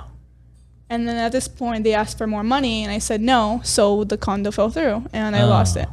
So keep in mind that they've asked for 2 weeks of extension, right? Yeah. When that week came by, they were still not done. Yeah. So I was like, wow, okay, that's a bummer. Now I was like, all right, well, I'm back on the market, but this time I'm like, I'm gonna use a whole new realtor. Did you lose your earnest money deposit on that? Okay. Yeah, I did. That's terrible. Yeah. So it's very hard to lose your earnest money deposit, and yeah. Well, that's the reason why I'm like really pissed off, because so then now this was at the time where the interest rates were really, really, really low, right? And then there was there was a moment in time where Yeah. Okay, sorry. So the earnest money thing, so is that, maybe you guys both know, what's the answer? Are you saying that? I didn't want to interrupt the story. I didn't know if she's done yet. Are you done, or do you want to discuss? Or no, that's just like part one. Yeah. You know, we could start at part one where, it sounds, well, so I've worked with a lot of different lenders, and some of them are really on it and on the ball and get shit done. So buying a house is a series of steps you have to go through in the transaction. Mm-hmm. So the escrow is this time period during which you're preparing the property to transfer ownership to the new owner, and you're preparing the money, the loan, to go to the old owner, the seller. Mm-hmm. And then you want to time everything so that it all comes together, and you do the swap where you trade, hey, here's all the money, and now I own this place, right? But there's a lot of paperwork, a lot of disclosures, especially in a loan. So any bank that's going to loan you a big pile of money, they want to see your income docs, right? They want to see how much money you got. They want to evaluate you as a risk. They want to look at your credit score, right? So you probably went with a broker. This broker they get basically a commission per loan. Mm-hmm. And so there are great lenders, and then there are shitty lenders that just are incompetent or drop the ball. I worked with one in December that I will never forget. What's their name? They're Win Prime. Oh, okay. So mine was AFN, American Financial Network. So if you don't ever work with them. So I mean, I'm in the biz, so I'm not gonna talk too much trash about good lenders and bad lenders, but you want a lender that that is getting the job done and can help you with your goal, which is buying the house, right? Mm-hmm. So, there's a lot of problems that can come up, and it's how does that lender address those problems and solve those problems? How do they help you get to where you're going? How would a common person because you work with many lenders, so you have the experience, and as a realtor, you can't even, I think if I'm correct, you're not supposed to suggest a lender too? Right, I can't force anybody to pick a lender. If somebody wasn't working with you, just say at that time, if Gissel didn't know you, how can she search for a good lender? You can always ask my opinion, and I can say, you know what, I've seen this lender do a lot of great loans and a lot of success here. Or I can tell you objectively, hey, look, this lender's loan costs come out to about $1,200, and this lender's loan costs come out to about $6,000. So are they going to do $6,000, more worth of work for you? So in that case, the home buyer will pretty much have kind of trust the real estate agent. Is there any other way that they could find out if a lender's good or not? Yeah, I mean, you could look for online reviews. You can shop lenders. You can go get 3 different quotes. That's what I did. So that's the thing. Like, I had gone with 5 different lenders. So I had been pre-approved. I had gotten letters from all of them. But this lender, specifically the mortgage officer, Sergio, I'm coming for you. I'm like trying to sue him. By the end of the story, you'll understand why. Yes. But so I went with him because from the very beginning, he seemed like he was on it. Like I had talked to him on the phone. Like even outside of the scope of me buying a home and like getting a loan from him, I thought he was a really cool guy, and I really trusted him. Like all the other mortgage officers that I had talked to, they were like, and I also applied to the one that my realtor at the time had recommended, but he gave me the best quote or the interest rate.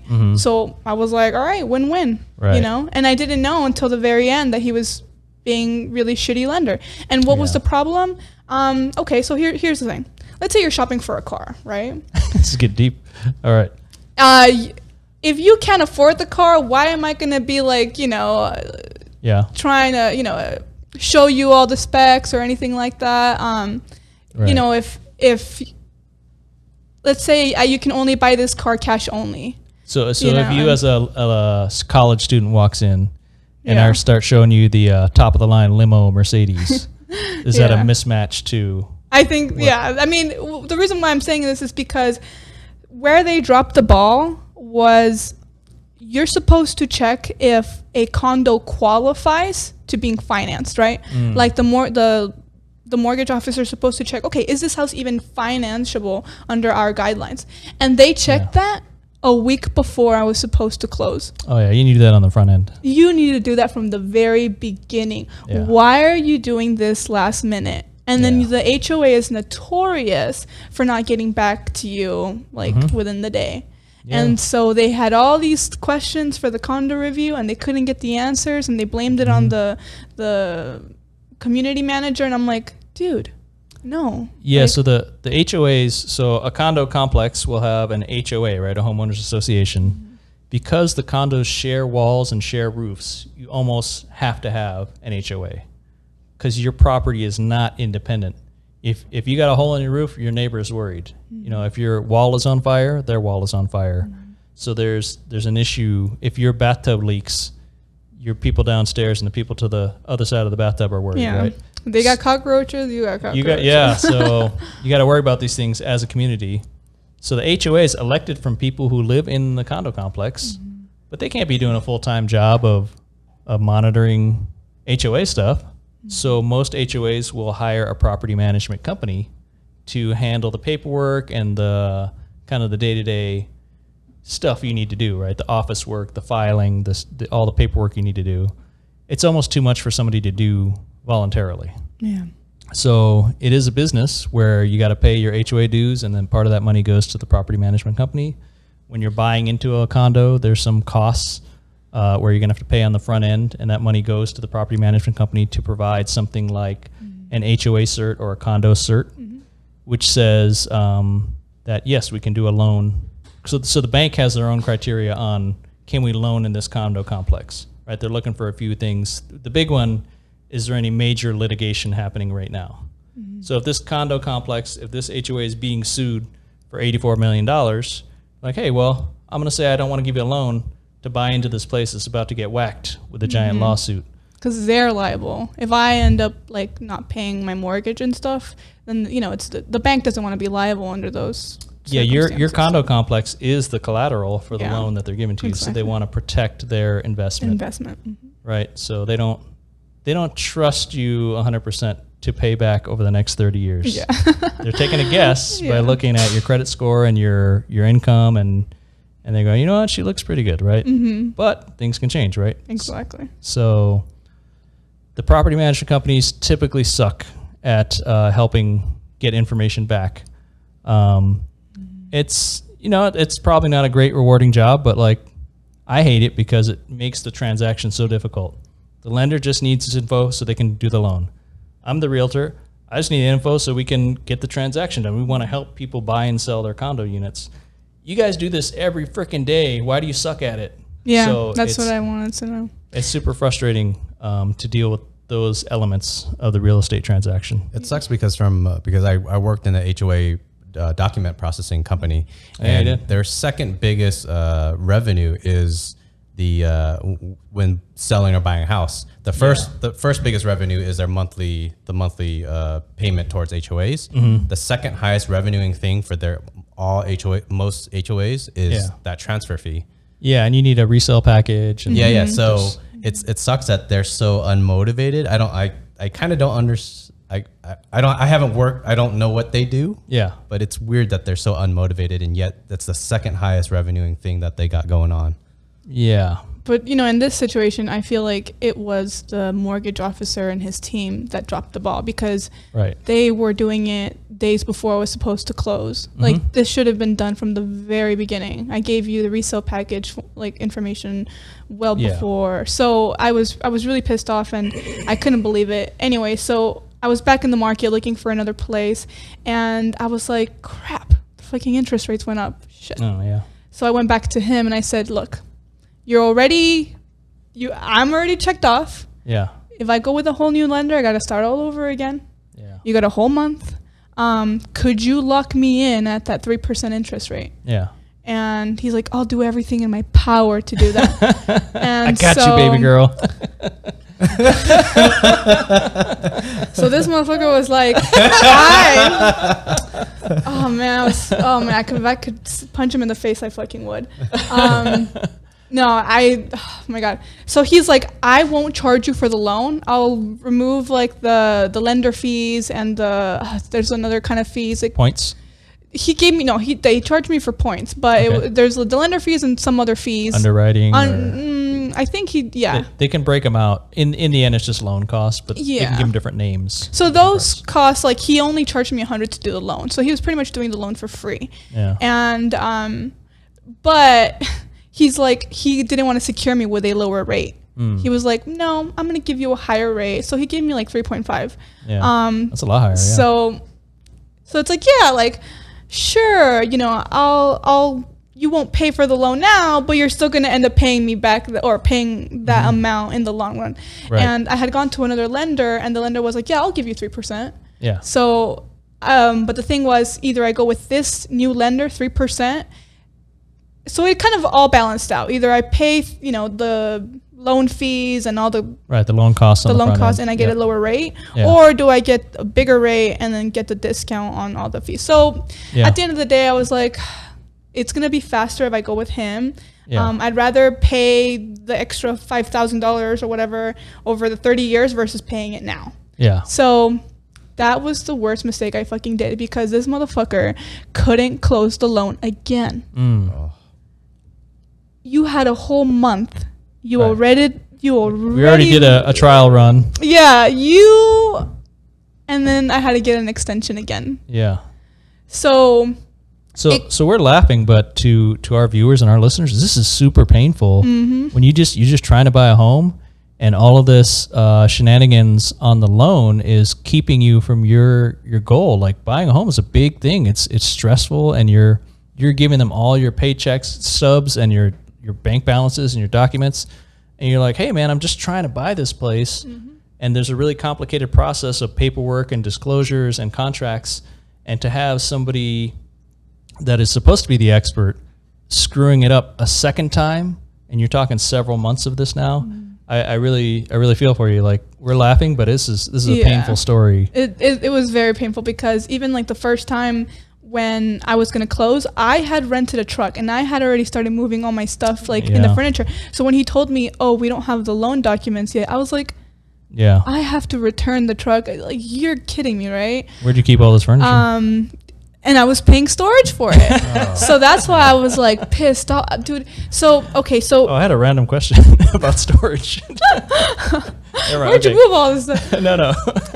But like, and even on the second place, right? I was trying to be on it. I was like, I don't trust this fool. So I'm going to be like, where are you? What's next? Where are you in the process? And he wasn't very reassuring. When the time to close for the second condo was coming up, he gave me an answer that was like, oh, we can't guarantee that we'll have the loan docs on time. Yeah. So I called his company. Yeah. Demanded to speak to his manager.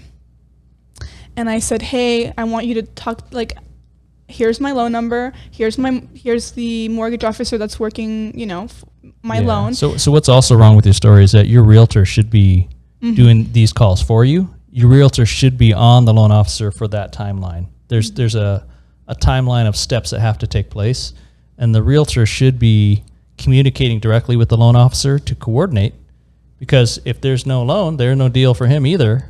So the realtor should have been communicating and watching your loan officer as well. So and so that's what'll happen to me is, like, I know what's supposed to happen, right? I know a couple days in this should happen, and a week later this should happen. So when I get to a loan and I haven't heard anything from them in a week and a half, 2 weeks, I'm calling them. I'm blowing them up. I'm blowing up everybody I can at that loan company. Hey, we're halfway through the escrow.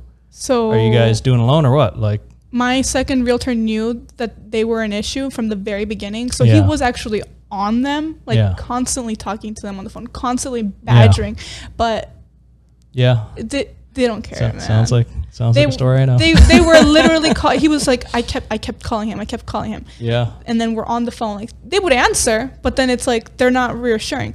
Even me putting pressure on them, I was like, hey, where is this at? Hey. Yeah. You can only tease people out. There was a transaction in December where my mission every day was wake up, call everybody I know at this lender to get them moving. And it's insane. It's like you're pulling teeth, really. Yeah.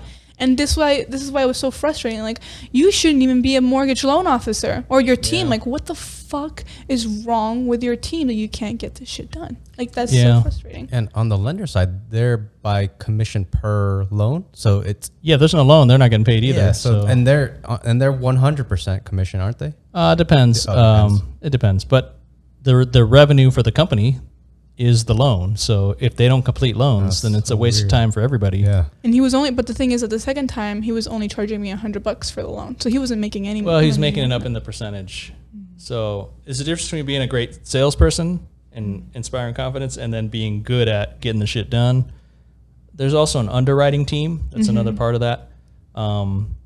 So you could have a great loan officer, but if his underwriting sucks and his closer sucks and his escrow coordinator sucks, it could be very difficult for him to get. I've had loan officers that were like, we send it off to underwriting. That's it. I don't have any other, like, I'm out of the loop now, and we just have to sit and wait. Like, you can't even call them.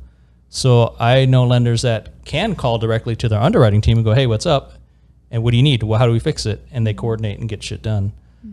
So for the record, I can recommend lenders in that I can tell you what I've seen. I can tell you who looks like a good lender. I can tell you experiences of my past clients.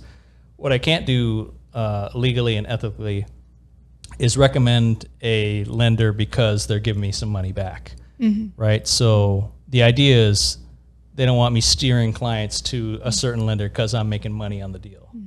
But I can't honestly tell you who I think the best lender is. Right? Yeah, you're just giving your suggestions, and if you are tied in with like certain lenders and you get some small commission from a referral, then great. If not, then it's not like so there's laws that we have to be very careful. Yeah, you can't get a kickback of any kind. Oh, not at all. Yeah, so it has to be independent that way. But I'm more than happy because these are my buyers, right? Yeah. I want you to get the house. I don't want you to end up 3 escrows in and losing your earnest money deposit. I want you to have success as easily as possible. Exactly. Right? So I want to be the expert that sets it up to be a home run right out the gate. Exactly. And if I know a good hitter, I'll say, hey, we want this guy to hit the home run for us, right? Exactly. So that would be the ideal situation is you find a realtor that can give you intelligent guidance on that sort of thing. Well, watch out, AFM. Don't refer to them. AFM. You got one pissed off. I'm one pissed off. No, and this was the worst part was that there were moments in time where mortgage loan officer and I were butting heads, and we were pretty much dissing each other through emails. And so anyways, I contacted his boss. Yeah. And his boss was unavailable, so I left him a voicemail and a text message. And he sent that screenshot to the mortgage loan officer. Yeah. He's like, hey, look, this girl reached out to me. Yeah. So then Sergio, my mortgage loan officer, he was like, what's this?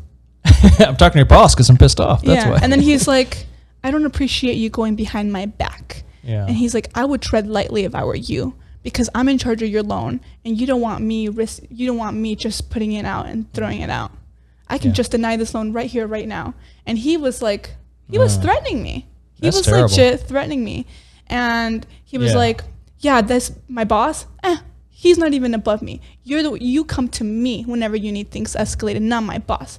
I know who to talk to. I know the person next to the CEO. And he was like livid, man. He called me like 3 times when I was at work, and him and I like kind of dished each other out on the phone. Yeah, we were. It was not. So this was what you're describing is a totally unprofessional nightmare scenario, and it's really terrible. I'm surprised you're not depressed now. Maybe I do need that shot.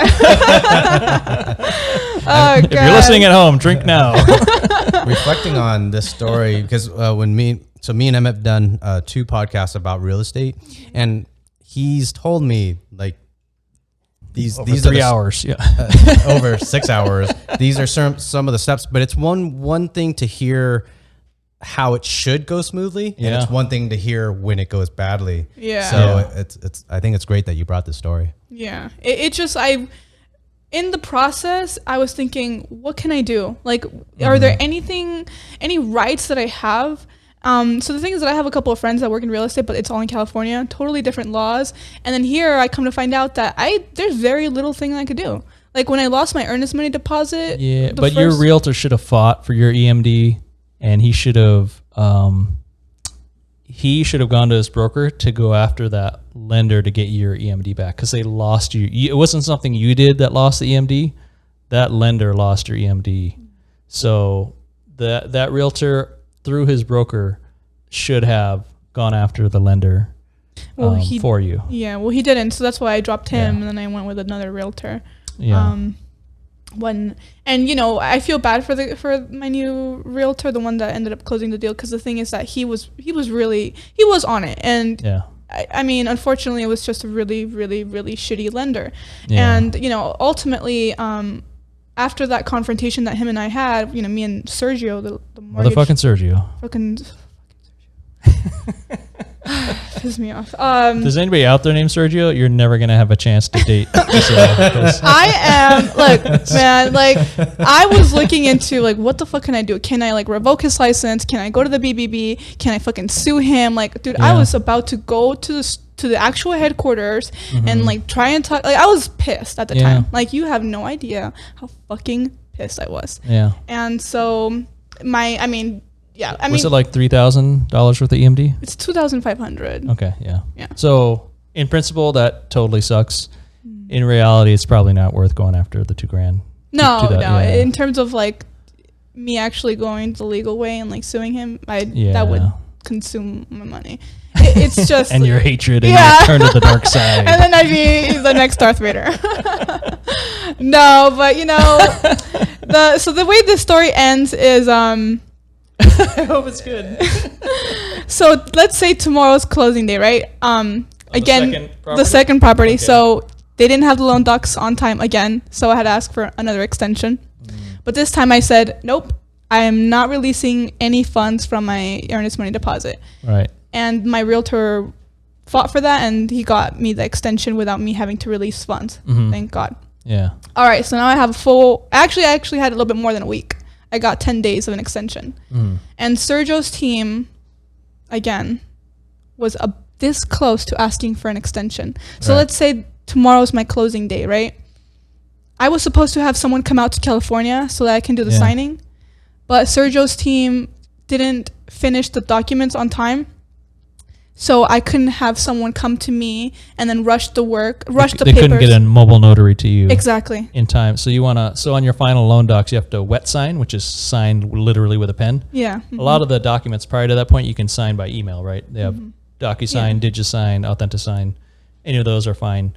But when you go to do your final loan docs and your final closing docs and your escrow docs, all of that's in a package that you sign because they want the notary to know that it's you. They don't want it to be some, random Ukrainian dude or Ugandan dude faking a transaction. Yeah. So the notary has to check your ID and say, this is Gissel, she's buying the place. Okay, right. And this is her signature. I'm witnessing her signature. But you have to get the docs all lined up and timed because you have to time this transaction too. And then the mobile notary has to get a copy of these docs over for you to sign. And then they got to FedEx it back to escrow in Vegas by 10 a.m. the next morning. Exactly. And he yes. Of course, he couldn't get them done on time. So at 11:30 p.m., they submitted the documents, or like the loan documents over to the escrow company.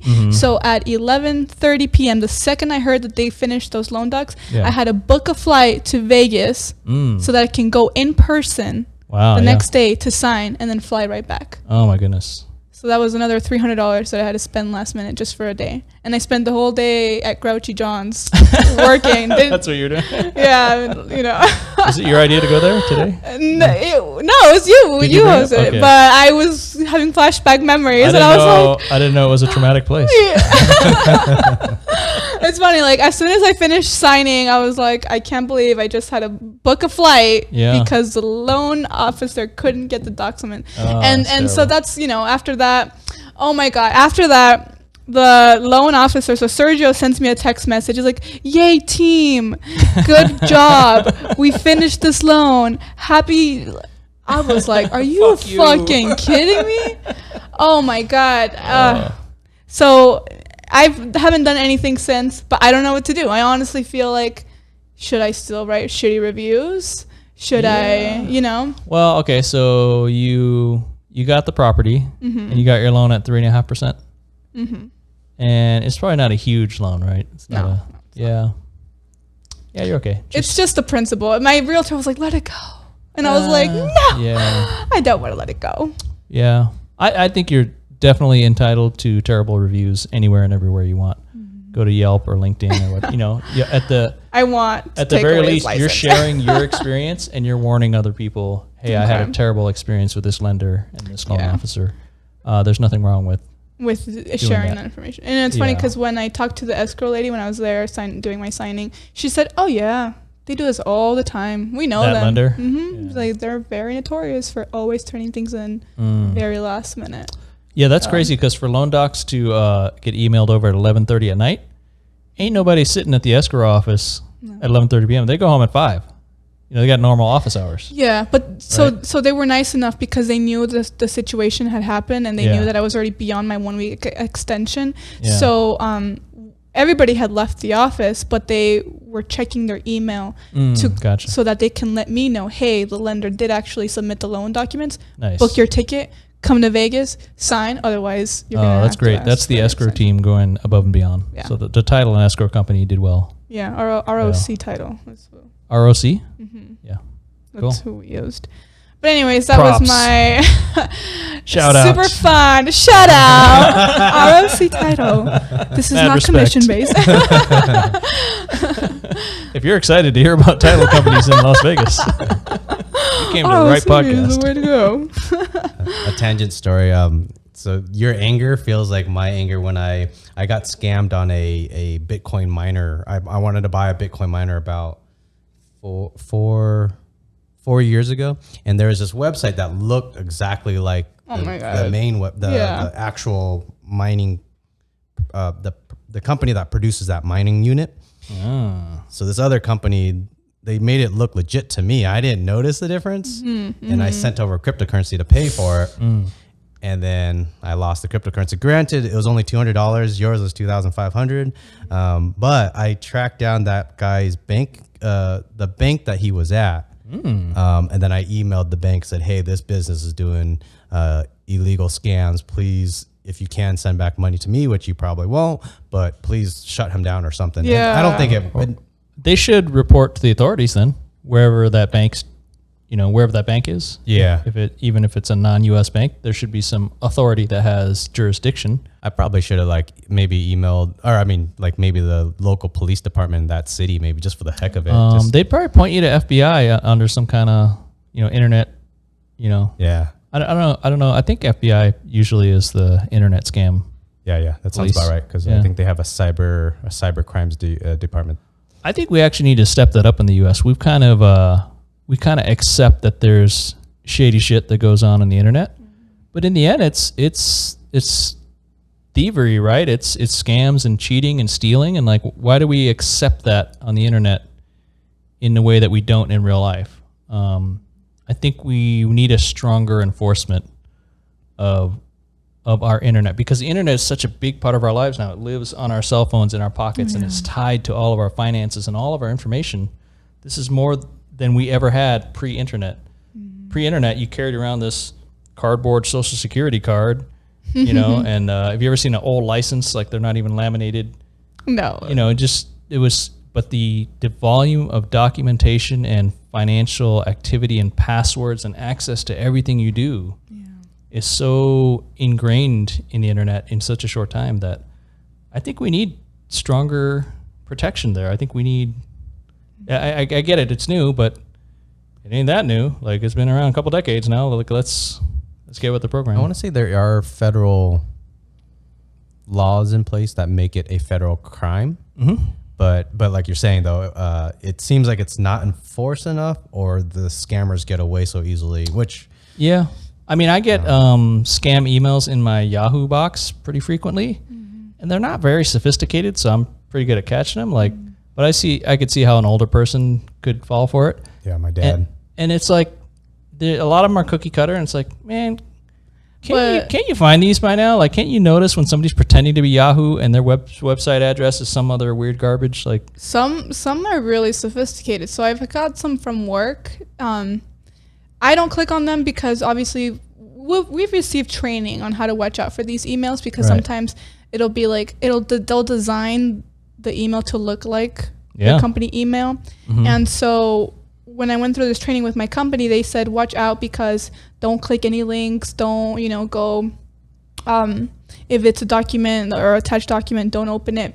Some of these people, so in the training, I learned that some of these people, they try to get all company information. They try to steal and through that they can look at your bank records. These are hundreds or even thousands of employees at one time. So just one person clicking on the wrong email, thinking it's an email from HR, you can totally do some damage. So it's just crazy how sophisticated some of these hackers have gotten. Yeah, I think about 2 or 3 years ago, there was one that went through my office where it phished. It phished the address of the from person A to person B, and person it's usually first initial last name at the company address. It somehow spoofed person A's address and sent it to person B, and person B had no, because they're looking at the from address, and it says from person A and it spoofed it, and we sure enough had one person click on it, and it's so what happened on that one. Was it Al? No, I'm sorry. I'm kidding. I love you, Al. I think that we had an outsourced IT team, and luckily they were ahead of it. Luckily, so they caught it. But if it wasn't for that outsourced team, it could have easily got in that. The hackers could have got into the contacts and the information on that other computer. Yeah, a tip for all of our viewers and listeners, you want to be suspicious of every email. And one of the easiest things you can do on most computers, if you hover over any link or address or who the sender is, if you hover the mouse over it, I think on the bottom left, it'll show you the actual website that it's linking to. Yeah. So when you see that bottom website and it looks totally sketchy, for example, if the link says something like Amazon.com, but then verify your account here. Yeah, and then if you hover over that to verify your Amazon account, if you hover over it on the bottom left, you may notice it'll say Amazon.hacker.com. Yeah, so I see a lot of .weebly. Yeah, I don't think there's anything wrong with Weebly, but a lot of scammy people are making fake websites or whatever through. Yeah, and so in that scenario, if it was Amazon.weebly.com, a lot of people don't know that the important part is that Weebly.com when it's right next to the .com. The Amazon is a sub. In that case, Amazon.weebly.com. Amazon is a subdomain of Weebly, so Weebly controls that. So they're using an address that looks like Amazon. Okay. Yeah, you got to read that address pretty suspiciously with a very questioning eye. Yeah, some of these people though, they really design, to your point, like websites to replicate almost the like perfect thing. I remember one time my cousin on Facebook sent me like this message saying, hey, like Ray-Bans is having this like super neat discount, like 2 for the price of 1. And sure enough, like I go on there and the whole website like looks legit. And I bought so I'm at the checkout and I'm like putting my info in, error. Putting my info in error. I tried maybe like 5 times. I'm not gonna lie. You're trying to give me your money. Here, take it, please. And then I realized, oh my God, this is a scam. I mean. So luckily, technical error on their end saved you. Or maybe they got shut down. But I told my bank and they avoided any charges. But I have like bought stuff off of a website and then I never actually got the product. And it's funny because I saw an ad, it was on Facebook, so I saw the ad like, hey, get these like really neat leather jackets. And this was right when COVID had happened, so a lot of companies were going under and they were doing like a massive sell-off. And in the comments you see people, oh yeah, the medium looks really good on me. And I was like, oh damn, it's gonna look good on me too. I like good looking jackets. Yeah. And I was like, oh damn, that's pretty nice. Like $500 jackets that were discounted to $250. And I was like, hell yeah. And I bought 2. So it's $500. They might have got me with a Michael Jackson jacket if they had one of those. I would have been a sucker. Take my money. And then you don't get your Michael Jackson jacket. You're just waiting for it like, when is it gonna ship? But I got my money back through PayPal. Luckily, they were good about it. But it happens a lot. It sucks. It really does suck. Okay, let's get into the final questions. Are we running out of time? Yeah. Ooh, okay. What great daily habits do you have? Okay. So masturbation. See, that's a guy's perspective. I don't know, drink a lot of water and take walks. Walks. I mean, it's like, odd as that sounds, if you like take a break and even like 15 minutes, I used to do this at work. I haven't done that so much recently now because I've just been so busy at work. But you're fine. I do like taking, I don't know, it's just nice. Like you think about just, you're out in nature and I really enjoy that. Yeah, totally. The walks is a huge thing. I think even a bunch of research has shown if you do a brisk walk, like a little bit fast, that's basically as good as running. Power walk? A power walk is the health benefits from it is just almost as good as running. Walk like you need to get to the bathroom and you don't have enough time to get there. Yeah, it looks weird. Oh my God. Why is it that when you're like this close to the toilet that you're like really gonna shit your pants? Oh man, you're like holding it in. Yeah. No, we're in a nation that struggles with like diabetes and high cholesterol and obesity. So that's why you gotta drink a lot of water. Yeah, water and walking are great for your mental and physical health. Yeah. All right, next question. Unless you want to expand anything else on that last question. No, just it's very simple, and I mean, yeah. Okay. All right, next question. What do you know or think of cryptocurrency? See, so that's like actually a topic that I had kind of wanted to talk about. Sure. So I loves talking about cryptocurrency. Yeah, I know it's such a popular thing, and he's to be crypto honest, boner right now. He's like crypto. He's like, tell me the one thing that will distract him from sex. No. So I heard that it tanked, right? So, it's been super popular this whole year since COVID happened. I felt like it peaked and then it died and then now it's back. And I'm kind of like this thing where I'm kind of skeptical about it. And I don't really know much about it. I've told you this before. I don't really know much about cryptocurrency. I don't even know where to buy it. Is it through a regular stock account like TD Ameritrade or Robinhood? I think you have to get another type of account. You're not wrong. I don't know how it works. So, and I would be very interested because, if there's money to be made in this industry and if that's really where the future is going, then let me get in it now because, 10, 20, 30 years from now, I'm going to look back and I'm going to be like, oh my God, I was such an idiot because everyone said buy, buy, buy. And I thought, no, there's just too much, there's a big fuss about it and So I'm not a financial advisor. This is not financial advice. This is for educational purposes only. Yes, you should buy. Right now, these are the opinions only. So we had a market cap that reached that peak, I think, at 2.4 trillion, I think, and it's down to 1.5 trillion right now. So we had almost a 50% drop. That's fair. So my non-financial advice is, it could drop another 20%, 30%, but it's dropped so much that I think there's so much cryptocurrency is here to stay. I think is it down? Is it down right now still? It went from 2.7 down to 1.5 trillion. Okay. So it's pretty far down. Cryptocurrency, the genie's out of the bottle. It's staying. And the future of it looks so bright. You got Ethereum 2.0 coming out in a year maybe. And I think that's going to supercharge the cryptocurrency ecosystem. I theorize. I could be wrong, but Ethereum 2.0 looks freaking amazing. There's other ones, competitors like Cardano and other stuff.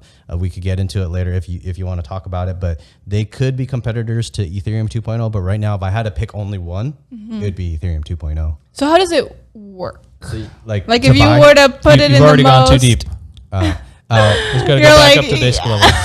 I'm like, what is cryptocurrency? So do you want to, maybe the first question is where to go buy. So just like Coinbase or Gemini or Coinbase.com or Gemini.com. Get an app on your phone. Okay. Or you can look for the app. And then when you sign up an account, they ask for your I think social security number, first name, last name, address, and then pictures of your driver's license. Okay. Because it's a money thing and they want to make sure you're not a terrorist. Oh. And on top of that, they're both they're the US dollar portion. So when you put in say you put in $1,000 and you haven't bought, say you put in $1,000, you haven't bought Ethereum on Coinbase. That, as far as I understand, that $1,000 is FDIC. It's like a bank. It's actually it's a bank account. FDIC insured. So you put in $1,000 and then you could buy Ethereum and then you'll hold Ethereum. So that's probably the easiest one, Coinbase or Gemini. Okay. Buy and hold on there. Buy and hold. Once you get depends on your comfort level. To me, I consider $10,000 quite a bit of money. Okay. At about $1,000. Yeah. At about 10K is like, okay, yeah. If you put a lot of money. If you put in $1,000, I feel like it's not. It's not a lot. It's not a whole lot. Or no. What I'm getting at is their security thing where you could pull out the Ethereum into your own offline wallet, they call it, and that's very technologically complicated, but it's super secure. So if you get to that point, contact me and I'll walk you through how to pull out $10,000 of Ethereum or whatever you buy. So anyways, for now, until you reach 10,000, just go to Coinbase and go to Gemini. Does it work like stock? So if I buy, then I get taxed earlier. If I somehow sell, does it work like stocks in essence? So cryptocurrency is the idea that you can make a different kind of money based on software. So the money you have in your pocket right now, the money on your credit card, the money in your debit card, the money in cash is US dollars right now, right? So that was more or less invented by the US government.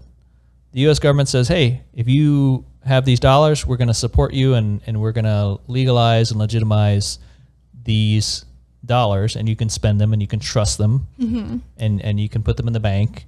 And anybody is required by law to use this as legal tender, right?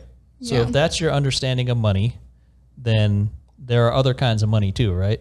So crypto is just a different form of, it's a different form of money. Right. So, I mean, is gold money? Sometimes. Yeah. Right? If I have a gift card to a restaurant, is that money? I mean, I could give it to you and you'd go buy some dinner. But I can't just go into a store and be like, all right, here's my like block of gold. They might not accept it. So other forms of money are difficult to use in different situations, right? If I give you some Japanese cash, is that money? Yeah. Even though you'd have a real hard time spending it anywhere, right? So cryptocurrency is a different kind of money. The idea behind it is that it lives on a blockchain, which is a piece of software that is like an accounting ledger. So the original cryptocurrency was Bitcoin. And he said, hey, we're going to start this ledger of accounting where we've started the Bitcoin and every transaction you can see where everything went. You don't know who owns which accounts, but you can see where all the money went up to this point. And you can trust it because we have a record of all the transactions all the way back to the beginning.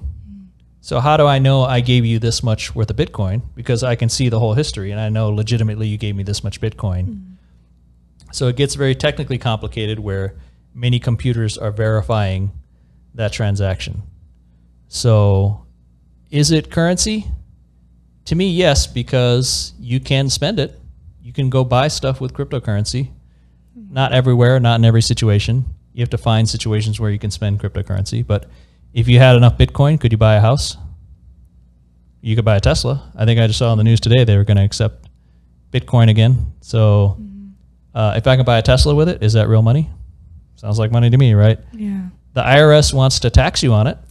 And I think that's where they were like, that's why it dropped, right? I heard that there's regulations now and something about China. I don't know. Yeah. I mean, so there's always news that impacts it, and how people choose to react to that news is up to the public. But to me, if the IRS wants to tax it, that tells me it's money. Right? So if you sell your house and you make money in a certain way, they want to tax you on it. Oh, yeah. They're going to take their share for sure. Right. So there is currency that you can spend to buy stuff with. Currently, cryptocurrency hasn't been around very long, so it's a little bit difficult to buy a cup of coffee with cryptocurrency, right?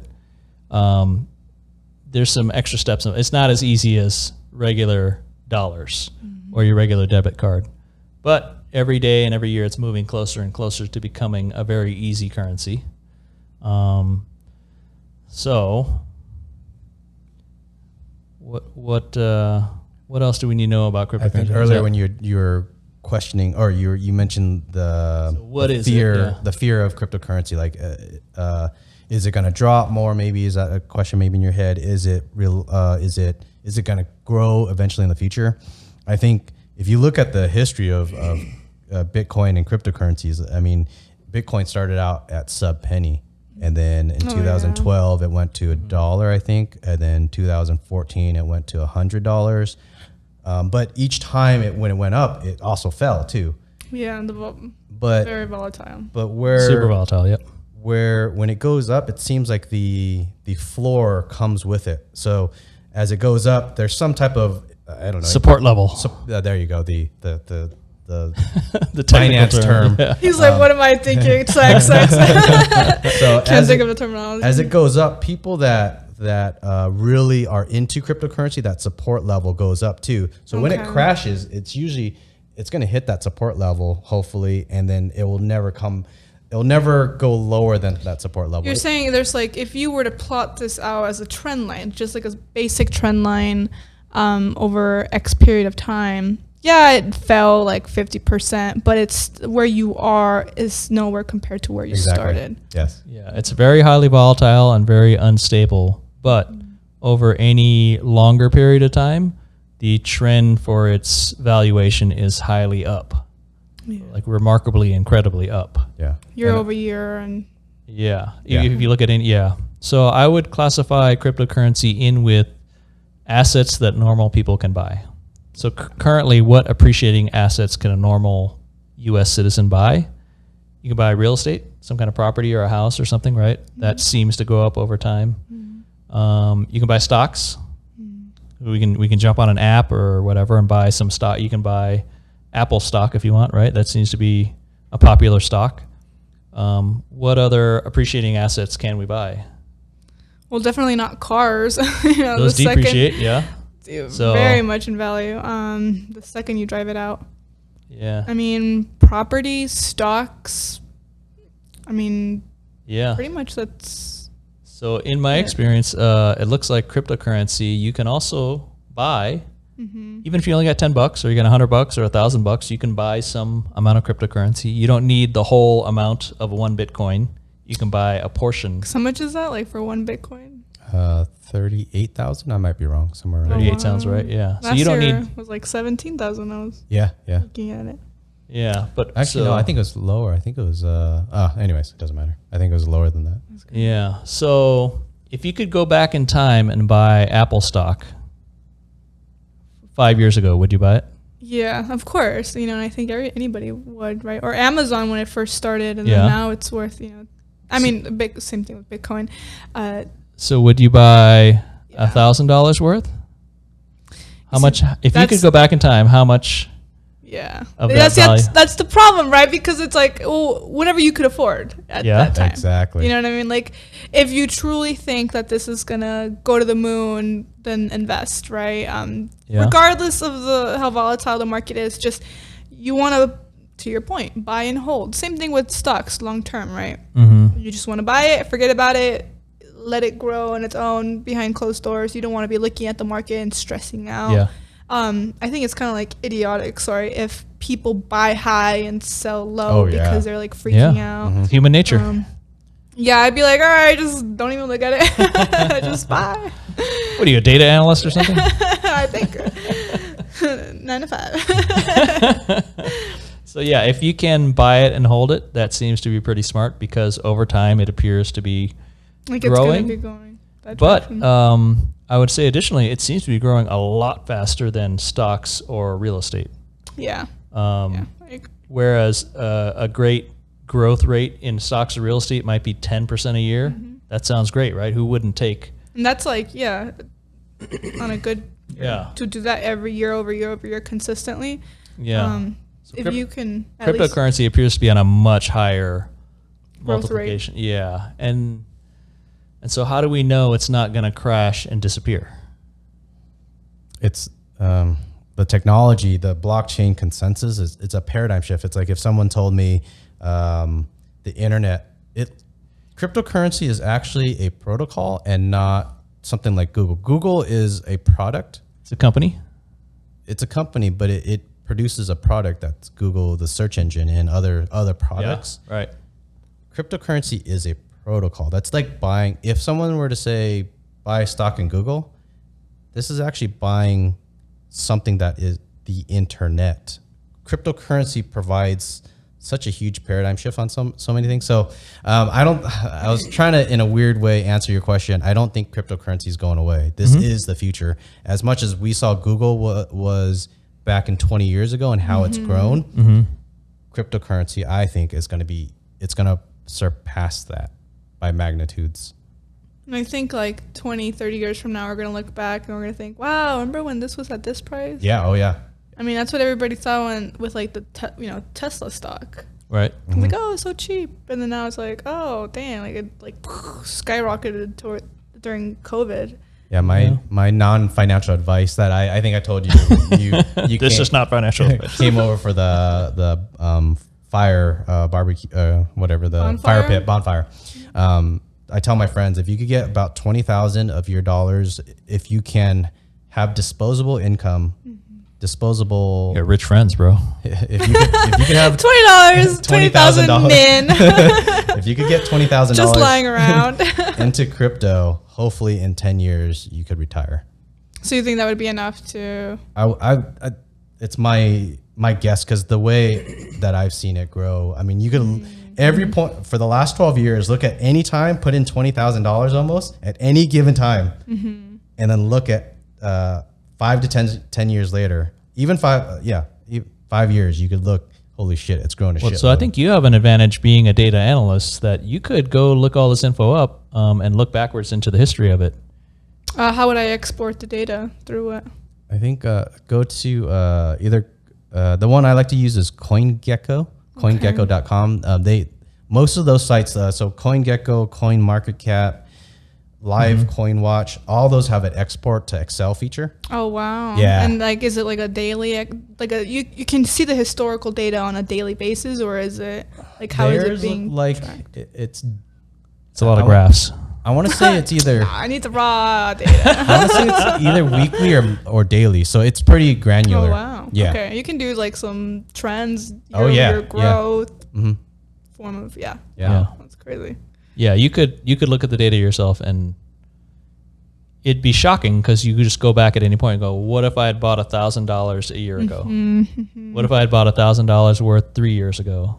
Yeah, it's a very easy game to play. Yeah, easy thing to check. Yeah. Well, I mean, I just have to get myself informed, but that is something that I wanted to invest. And initially, I remember I was like, I don't really know much about it to know, but it's like, damn, everybody's talking about it. It's like, shit, maybe I should just get into the game before like the bus passes me, and then I look back and I'm like, wow, what an idiot. I didn't buy, and now I just don't want to live in the life of regrets, right? Yeah. Like I want to buy in early, and if you have $1,000, I would put in, and then that will force you to pay attention to it. 'Cause that's not a make it or break it amount. Like if you got an extra 1,000, that's something that you can. It's a sizable investment to force you to pay attention to it and take it seriously, right? Yeah. So you could put that in. Like Liem is saying, Ethereum is probably the safest bet right now. So in cryptocurrencies, there's lots of different cryptocurrencies, and I think I tend to think of it as a horse race. Which horse is gonna win? Right now it looks like Ethereum might be the strongest horse.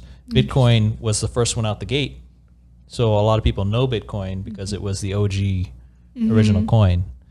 But it looks like Ethereum is a much stronger horse. Okay. So down the stretch, might be the one that runs away with the whole race. Yeah. Okay. Yeah. Just because you started in the game early. Well, the thing that's scary is if you're the first one in the game, you have most of the market share. So. But the chances that someone's held that long, it's virtually most humans have sold out. I think the number is so low. Okay. Yeah. So there's a lot of trading. Yeah. Okay. Yeah. Same topic or different topic? New topic. What's the biggest problem for humans? What should they do to fix it? Shoot. I mean, there's just a lot of shit wrong with this planet, world.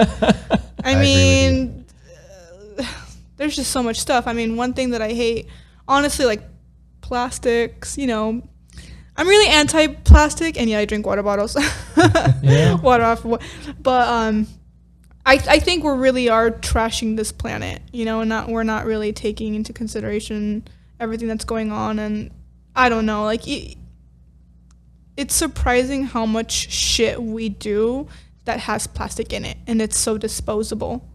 You go to a restaurant, they give it to you in a bag, they have the fork and the plastic, and then all this it's gonna end up in a landfill. I've done a couple of like beach cleanups, because I'm from Santa Barbara.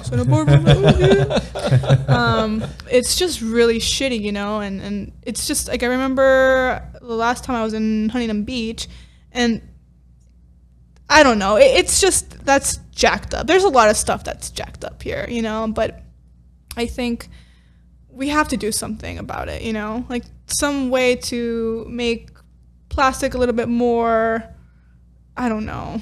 Is plastic bad because it's made from petroleum? No, I think it's bad because it doesn't decompose. Okay, so we need biodegradable plastic substitutes. Exactly. Okay. And there's already so much out there. You're just throwing more and more and more in there, and it's not going away. And then if you burn it, then you're just increasing like the carbon dioxide into the air. Yeah. There's really no, and the thing is that we use it so much. Like, okay, even consider like this room, like everything plastic, and Metal. This one's plastic, I think. Acrylic? Yeah. No, but just a lot of things, you know. I don't know. There's a lot of other stuff that... Okay, fuck plastic. That's a good answer. I haven't heard that one yet. We have that interview with plastic chicks. Oh, yeah. Are they plastic industry? So we have a conversation with two ladies that work for the plastic industry, and they're trying to spread awareness. They're trying to spread awareness that plastic is good. So I think that's something that me and Emmett are gonna kind of ask him what really. I'll play Gissel and be like, "Fuck plastic." Yeah, there you go.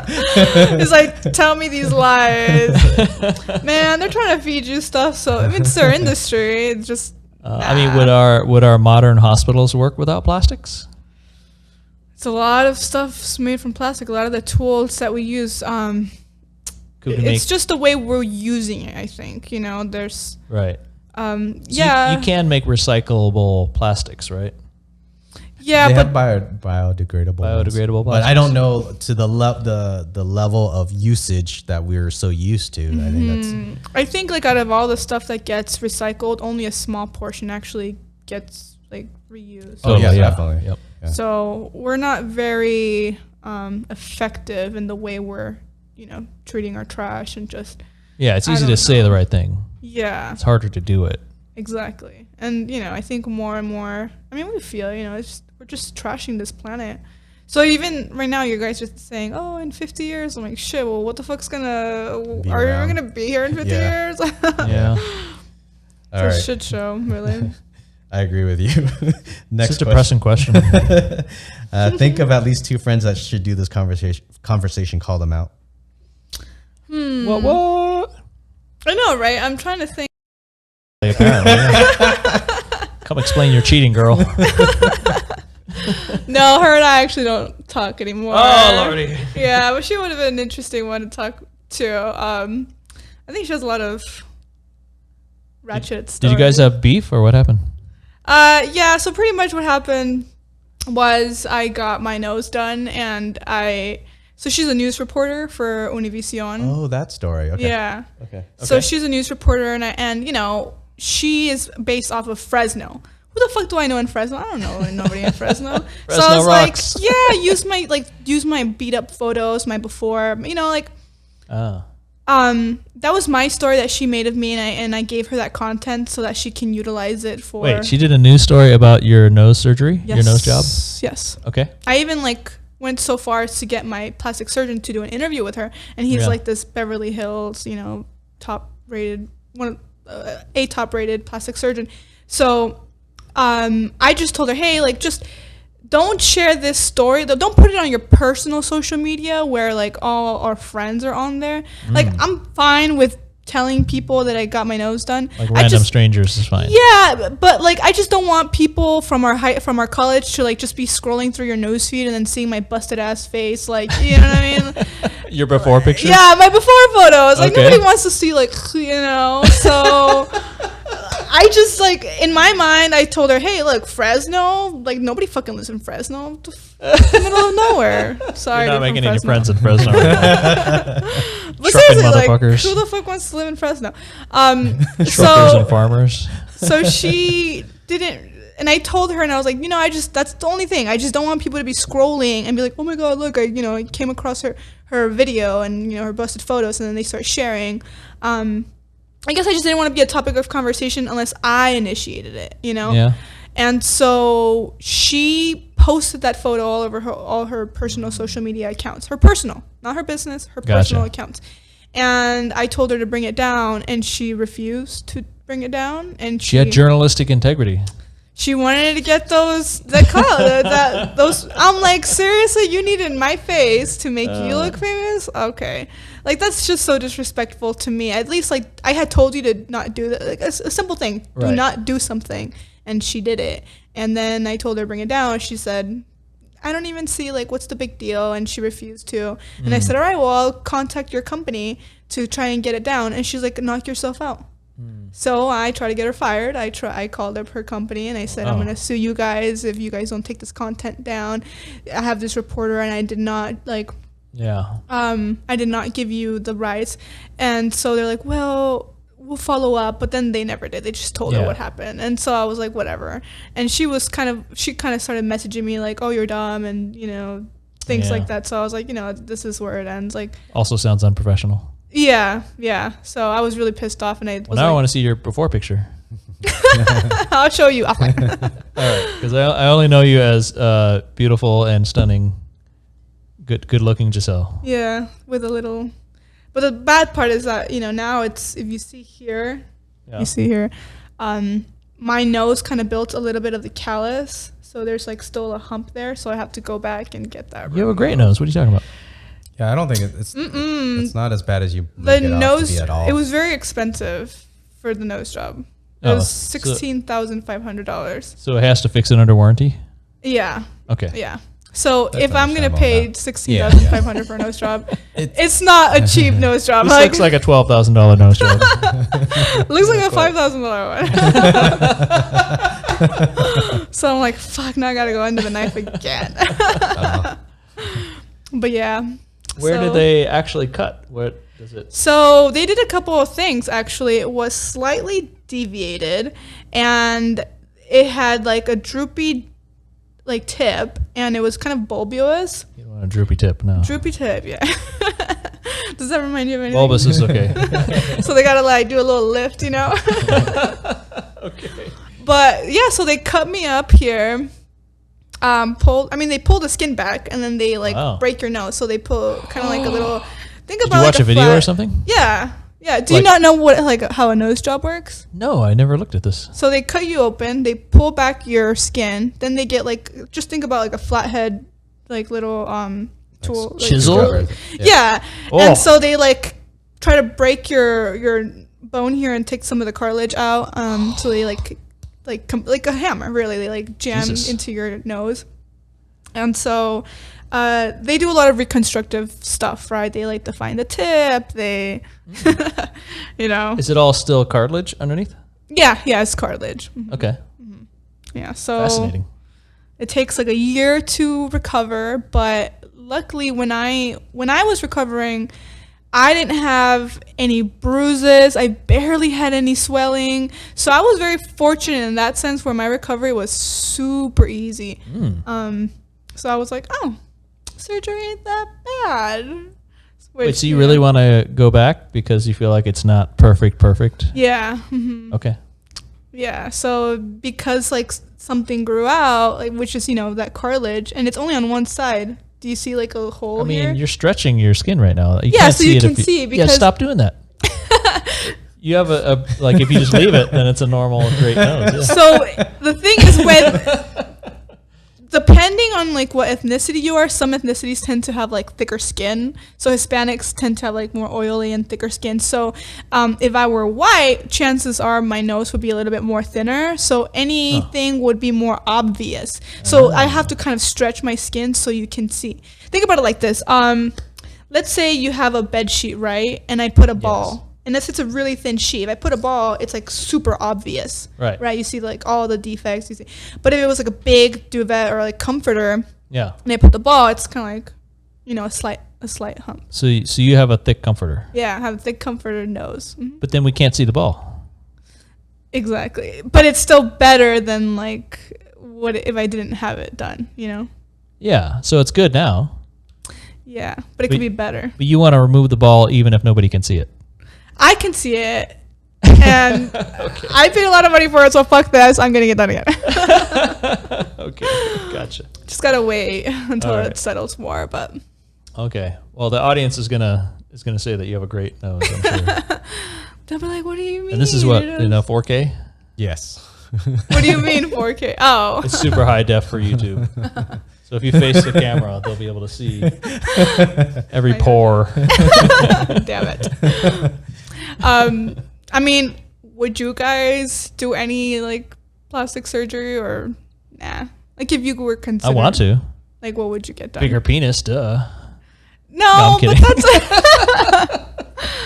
No, my jaw is asymmetrical. My face is a little bit asymmetrical. Have you gotten it like measured, or you just visually see yourself and you're like? Actually, I can tell you from the corner of my chin to the corner of my jaw. Okay. They're not. Oh wow. Okay. So I mean, you spend enough time looking in the mirror, you'll notice if you're not symmetrical. And then I think when it really comes out is when you see yourself on camera, because the mirror is flipped. But if you see the camera, you're used to seeing yourself in the mirror. But when you see yourself on camera, then you notice the asymmetry. Yeah, you see, you're gonna notice things more, like, right? Of course, I noticed my hump, and you guys were like, "Oh, if you didn't point it out, I wouldn't have noticed." And it's, of course, we're our worst own critic. worst critic. Yeah, exactly. So, well, I can tell you that they do chin implants, they do jaw reconstructive surgery. Can you just paste a thing on the outside to make it bigger? Yeah, they do that. I want a bigger caveman jaw. It's funny when I went in there to get my nose done, my surgeon said, what you have to have is a nice jawline and like a nice nose, because front wise, I can't like tell from your profile, right, your jaw, but a nice, like a very attractive person will have a very nice like jawline. He's like, people don't ever go and like, I need a new jaw. It's very seldom. I want a new jaw.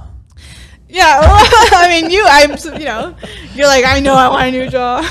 I think you see that in male models. They have very strong, wide jaws, and very defined. Yeah, and if models are what we're looking at as, this is all wishful thinking. I mean, I wish I could go get plastic surgery. I guess I could if I made it a big enough priority, but it's not that big of a priority for you to do that. I mean, you want to be more attractive, right? Is that the goal? So it's a weird thing, because what does that really get me? Does that get me more sex? Maybe. Does it get me more sales? Do people choose you more as a realtor if you're more attractive? What do you think? I think there is something to that. You're being more attractive. I think so as well. Right? Will open a lot of doors a lot easier and quicker in any situation. If you walk into a bar, even the staff is going to react differently on a very subtle, minuscule way. Like, attractive people get treated better in every situation. And so if you add up that little advantage, that little benefit in every interaction in your life, does that worth something? I don't know. Is it shallow to want to be more attractive, or is it practical? Is it pragmatic? I don't know. However you want to define it, right? Because I can say one thing and be like, no, I'm not shallow, but then you could be like, no, that's pretty shallow. I mean, so I'm sitting right across from you. I can say you wanting to be more attractive is great, because I'm happy that you're more attractive. I'd rather be sitting here with an attractive person than not. So if I value attractive people, how could I expect you to not want to be? Yeah, I mean, some people do it for the wrong reasons, right? Like, either it's for attention or it's to get the guy's attention. Me, it's just like, personally, me. But the thing is that I've gotten quite a bit of, work done, right? So more than your nose? My nose, I got chin lipo. I've had my breast done. I've had, not that I'm like, no, you have a lot of experience. I do have a lot of experience with surgery. How do I get rid of this turkey? I mean, I can show you some before photos of me, but it no, I mean, like, look at like how, like, I do not have a double chin. Yeah. You can do two things for like, for your under chin. There's, 3 ways you can get rid of it. I like 3 ways. And they're all very practical. One is you get a chin lipo, which is, very effective procedure. Okay. I don't know if you have to go under. I mean, I was under. Now you can do Kybella, which are injections, and those like burn the fat, but you have to do like multiple sessions. But it's a fat burner, so they just inject it, and and then for a while you kind of look like a frog. Oh. For a while, and then like a month. Oh, I think maybe like a month or 2. Did you do the frog thing? No. Well, no, I didn't. I got the lipo. Okay, I went straight to the SARS. I was like, no, take the fat out now. I'm not. Okay. Or there's cool sculpting for the chin, so that freezes the fat cells, and then you have again do more sessions. So in the long run, I think lipo, like a chin lipo, would get you the results you want and faster, but you got to go under. Versus doing the non-invasive procedures, you got to do multiple procedures, but you know it's going to be more out of your pocket. Is it just fat living here, or is there loose skin? I think it's, I don't know. I mean, I think it's mostly fat. But what if you have? I don't know. Maybe the surgeon might say we need something like a chin or jaw to project it more, so that let's say they take out fat. Yeah. Because you have now more stuff coming out, you're filling in that volume. I've seen some before and after photos of like people getting their necks done, and I'm like, wow, like it makes a huge difference. Like something as small as that. See, I could be really good looking, Liem. What a world that would be. But yeah, I mean, would you get anything done or? I mean, if I could change something, I don't know if I would. I don't think I would dish out the money to do it. If I were to change something, it would be my eyes aren't symmetrical. This one's smaller, and it one of them droops, so I would make the eyes symmetrical. That's why I like to sit on the left side of the camera, because this smaller one. No, I'm sorry.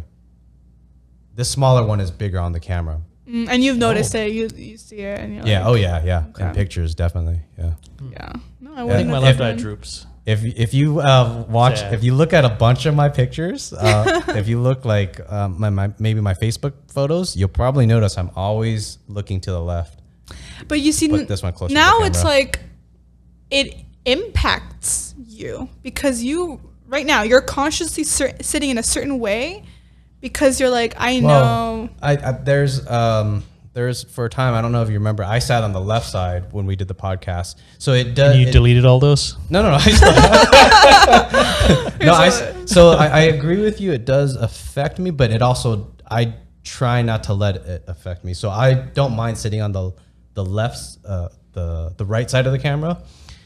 But if I get to choose, I'll sit on the left. What do you think about Liem's eyes? Do you see what he sees? I don't see what you see. She's a trained acrobat of plastic surgery here. I'll show you my photos sometimes. When it's straight on photo, you could see the difference between the two. Yeah.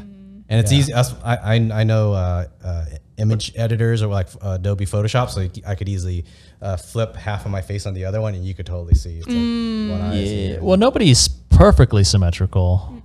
Well, if I were to choose one, one item to change, it would be that. Yeah. But I would say to the outside observer, there's not a appreciable disfiguration. It's not like obvious where I'm like, oh my God, I knew this whole time.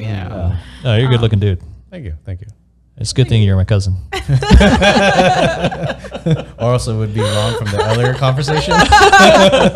Too bad he's their cousin. Nothing wrong with you guys jerking each other off. Yeah, I just, I think it's not as common for a guy to get work done versus a girl.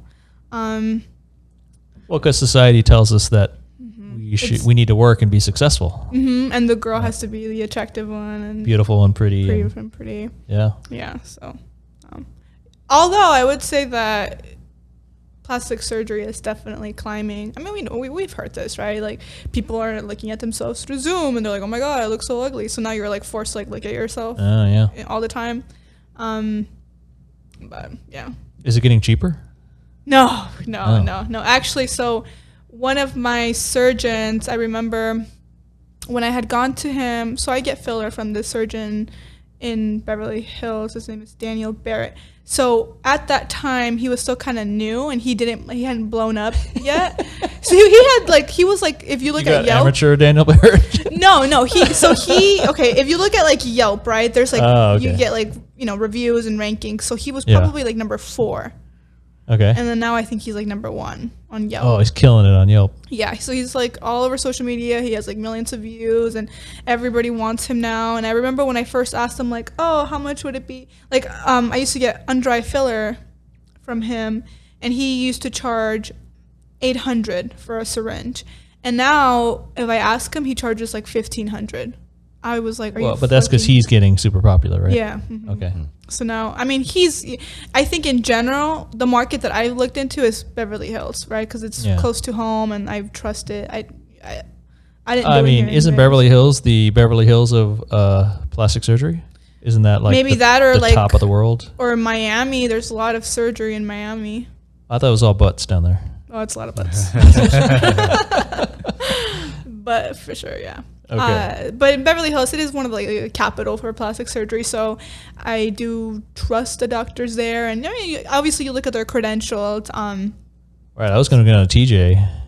I was considering TJ for at least the boob job. I was like, the boob job is so easy. But then I was like, no, you get what you pay for. Yeah. What if like something happens and it's in another country?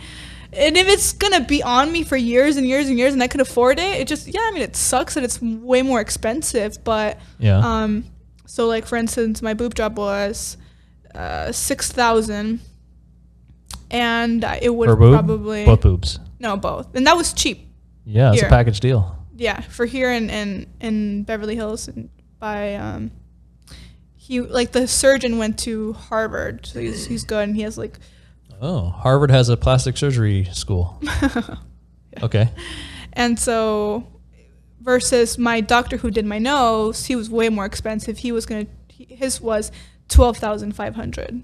Oh, double. Mm-hmm. Well, because he's super popular, right? Mm-hmm. So we just need to find the young plastic surgeons that aren't. That haven't blown up yet. Catch them at the right time, right? It's kind of like stocks. You gotta get them. Gotta get in. Are you happy with the boob job? Does it feel like you got a Beverly Hills? No, they're still really high. So doesn't that just take time to? It does, but I feel like I've seen other people and. Wait, your boobs are too high? Yeah, like they look like alien boobs. No. Like they're too high. Well, you can't tell because don't women wear bras to hold them up? Yes. So I need them to drop and fluff. Like they need to like. Fluff. Yeah, that's what so they stick them up there really high, and then like eventually because of gravity, like they settle into the pockets and they drop. Okay. And they look more natural. But right now I look like I have like man pecs or something. Like I could go for some pecs. Can I get pecs implanted? Yeah, I'm pretty sure you can. I mean, there's like you can do. I'm wasting all this time at the gym. I could just keep up. You can get like a 6-pack through surgery. You know that, right? I think I just want big arms and shoulders and chest. I've seen like some people get like thigh like muscle implants and stuff, but that's like too much, I think. I'm looking at my thighs. Here, like It doesn't look too high. Is it when when you take off your bra and you see yourself in the mirror and it's like? Yeah, I mean, like you could kind of like. Okay. They look. If I look a little bit to the side, they just kind of protrude. That's totally like if YouTube legal. If I completely like flash you guys, you'll be like, oh yeah, I can see like they're a little high. So are you gonna go back like, or do they have a fix it warranty something? So yeah, I mean, with most surgeons, if you didn't like the results because like, oh, I don't like them or I want to go bigger. No, there's no warranty. But if you have something like capsular contraction, or if like something's wrong, like there's too high up and they don't settle and then they have to readjust them into the pocket, then yes, they'll like cover that because, like why am I going to pay for something that was... I heard you just had to do a lot of massaging. Yeah, you got to do a lot of massaging too. Yeah, you got to like do 10 seconds, 10 like... you gotta do that. I got a band so like it pushes the implants down, so I'm not ready to go out to the Vegas pool parties anytime soon. So we're gonna go to the pool parties. What if you just wear one piece like Baywatch? It's still no, because like even like you can just tell it's in a weird shape, so even with the one piece it'll still look like weird. It's just weird. I'm just still in recovery mode, so hopefully. How long is the recovery period for breast implants? Breasticles. You're supposed to get like your preliminary results right after a month and a half. That's like a good estimate of where you're gonna be. After 3 months, that's like you're set. Like you're good to go. That's pretty much your result. How many months in are you right now? I'm 3 weeks. So 3 weeks. Okay. Yeah. So I'm like already like halfway. Wait, I knew you before your boobs. Yes. Okay. Yeah. Sorry, I never looked at your chest. Looking at your beautiful nose. Ooh. All right, back to the original question. Oh, sorry. Name to make sure she felt like she got her. Oh man. It went from the boobs to jaw. They have boobs. Fresno. I know, right? Two people recommend. That's. I mean, there's just so many friends that I have that would be interesting to talk to. Oh, that's fantastic. Good. Name them all then. Shit. I mean, probably like my friend Sarah. It's just wild, crazy, probably just like me. Just very straightforward and just says maybe sometimes some vulgar things, but we like vulgar. She's a fun time for sure. Let's see here. Maybe my friend John, pretty wild guy in college, kind of like snort cocaine. Oh, worse than that. Like that's like what? It's Monday morning breakfast. Time for class. Maybe my friends like Joe and Robert. They're gay couple living in San Francisco, and they've seen some like ratchet shit. Living in Oakland, and they're like, yeah, like the last time I think they like got in a fight with a black girl in the elevator, just because. You just gotta ask them. Yeah, Oakland can be tough. Mm-hmm. All right. Next, last question. Tell me in a few sentences or less about what this conversation was like. If you've done a podcast or interview before, describe the biggest difference. I may use this in a video collage for new potential guests. Okay, so I know I've sent you guys a list of things to talk about, and we covered some of them. Yeah, we got far on your list. We probably only hit one. Wait, we could talk about boobs for like 3 hours. You should have asked from the beginning. I just wasted a lot of time talking about erections. Yeah, what the hell? That's how stupid we are. Stupid horny men. A lot of dick. Yeah. Okay, so how was the experience for you? I like it. I mean, I prefer to have just a very random flow of conversations. It's nice to have something, like, okay, well, here's like a list of items that we can talk about, but it's just more natural when the conversation takes you wherever, Yeah. Actually, jumping back to Renee's, was that the last podcast that we did? So anyways. Yeah.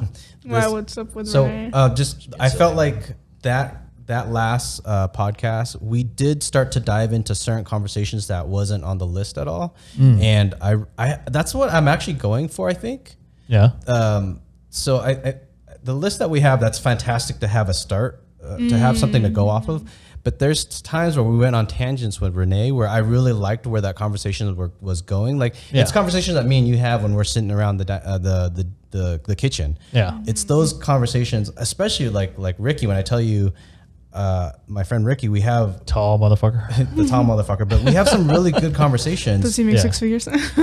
he's like NBA tall. Yeah. Oh, Jesus. Yeah. 6'7", I think. Wow.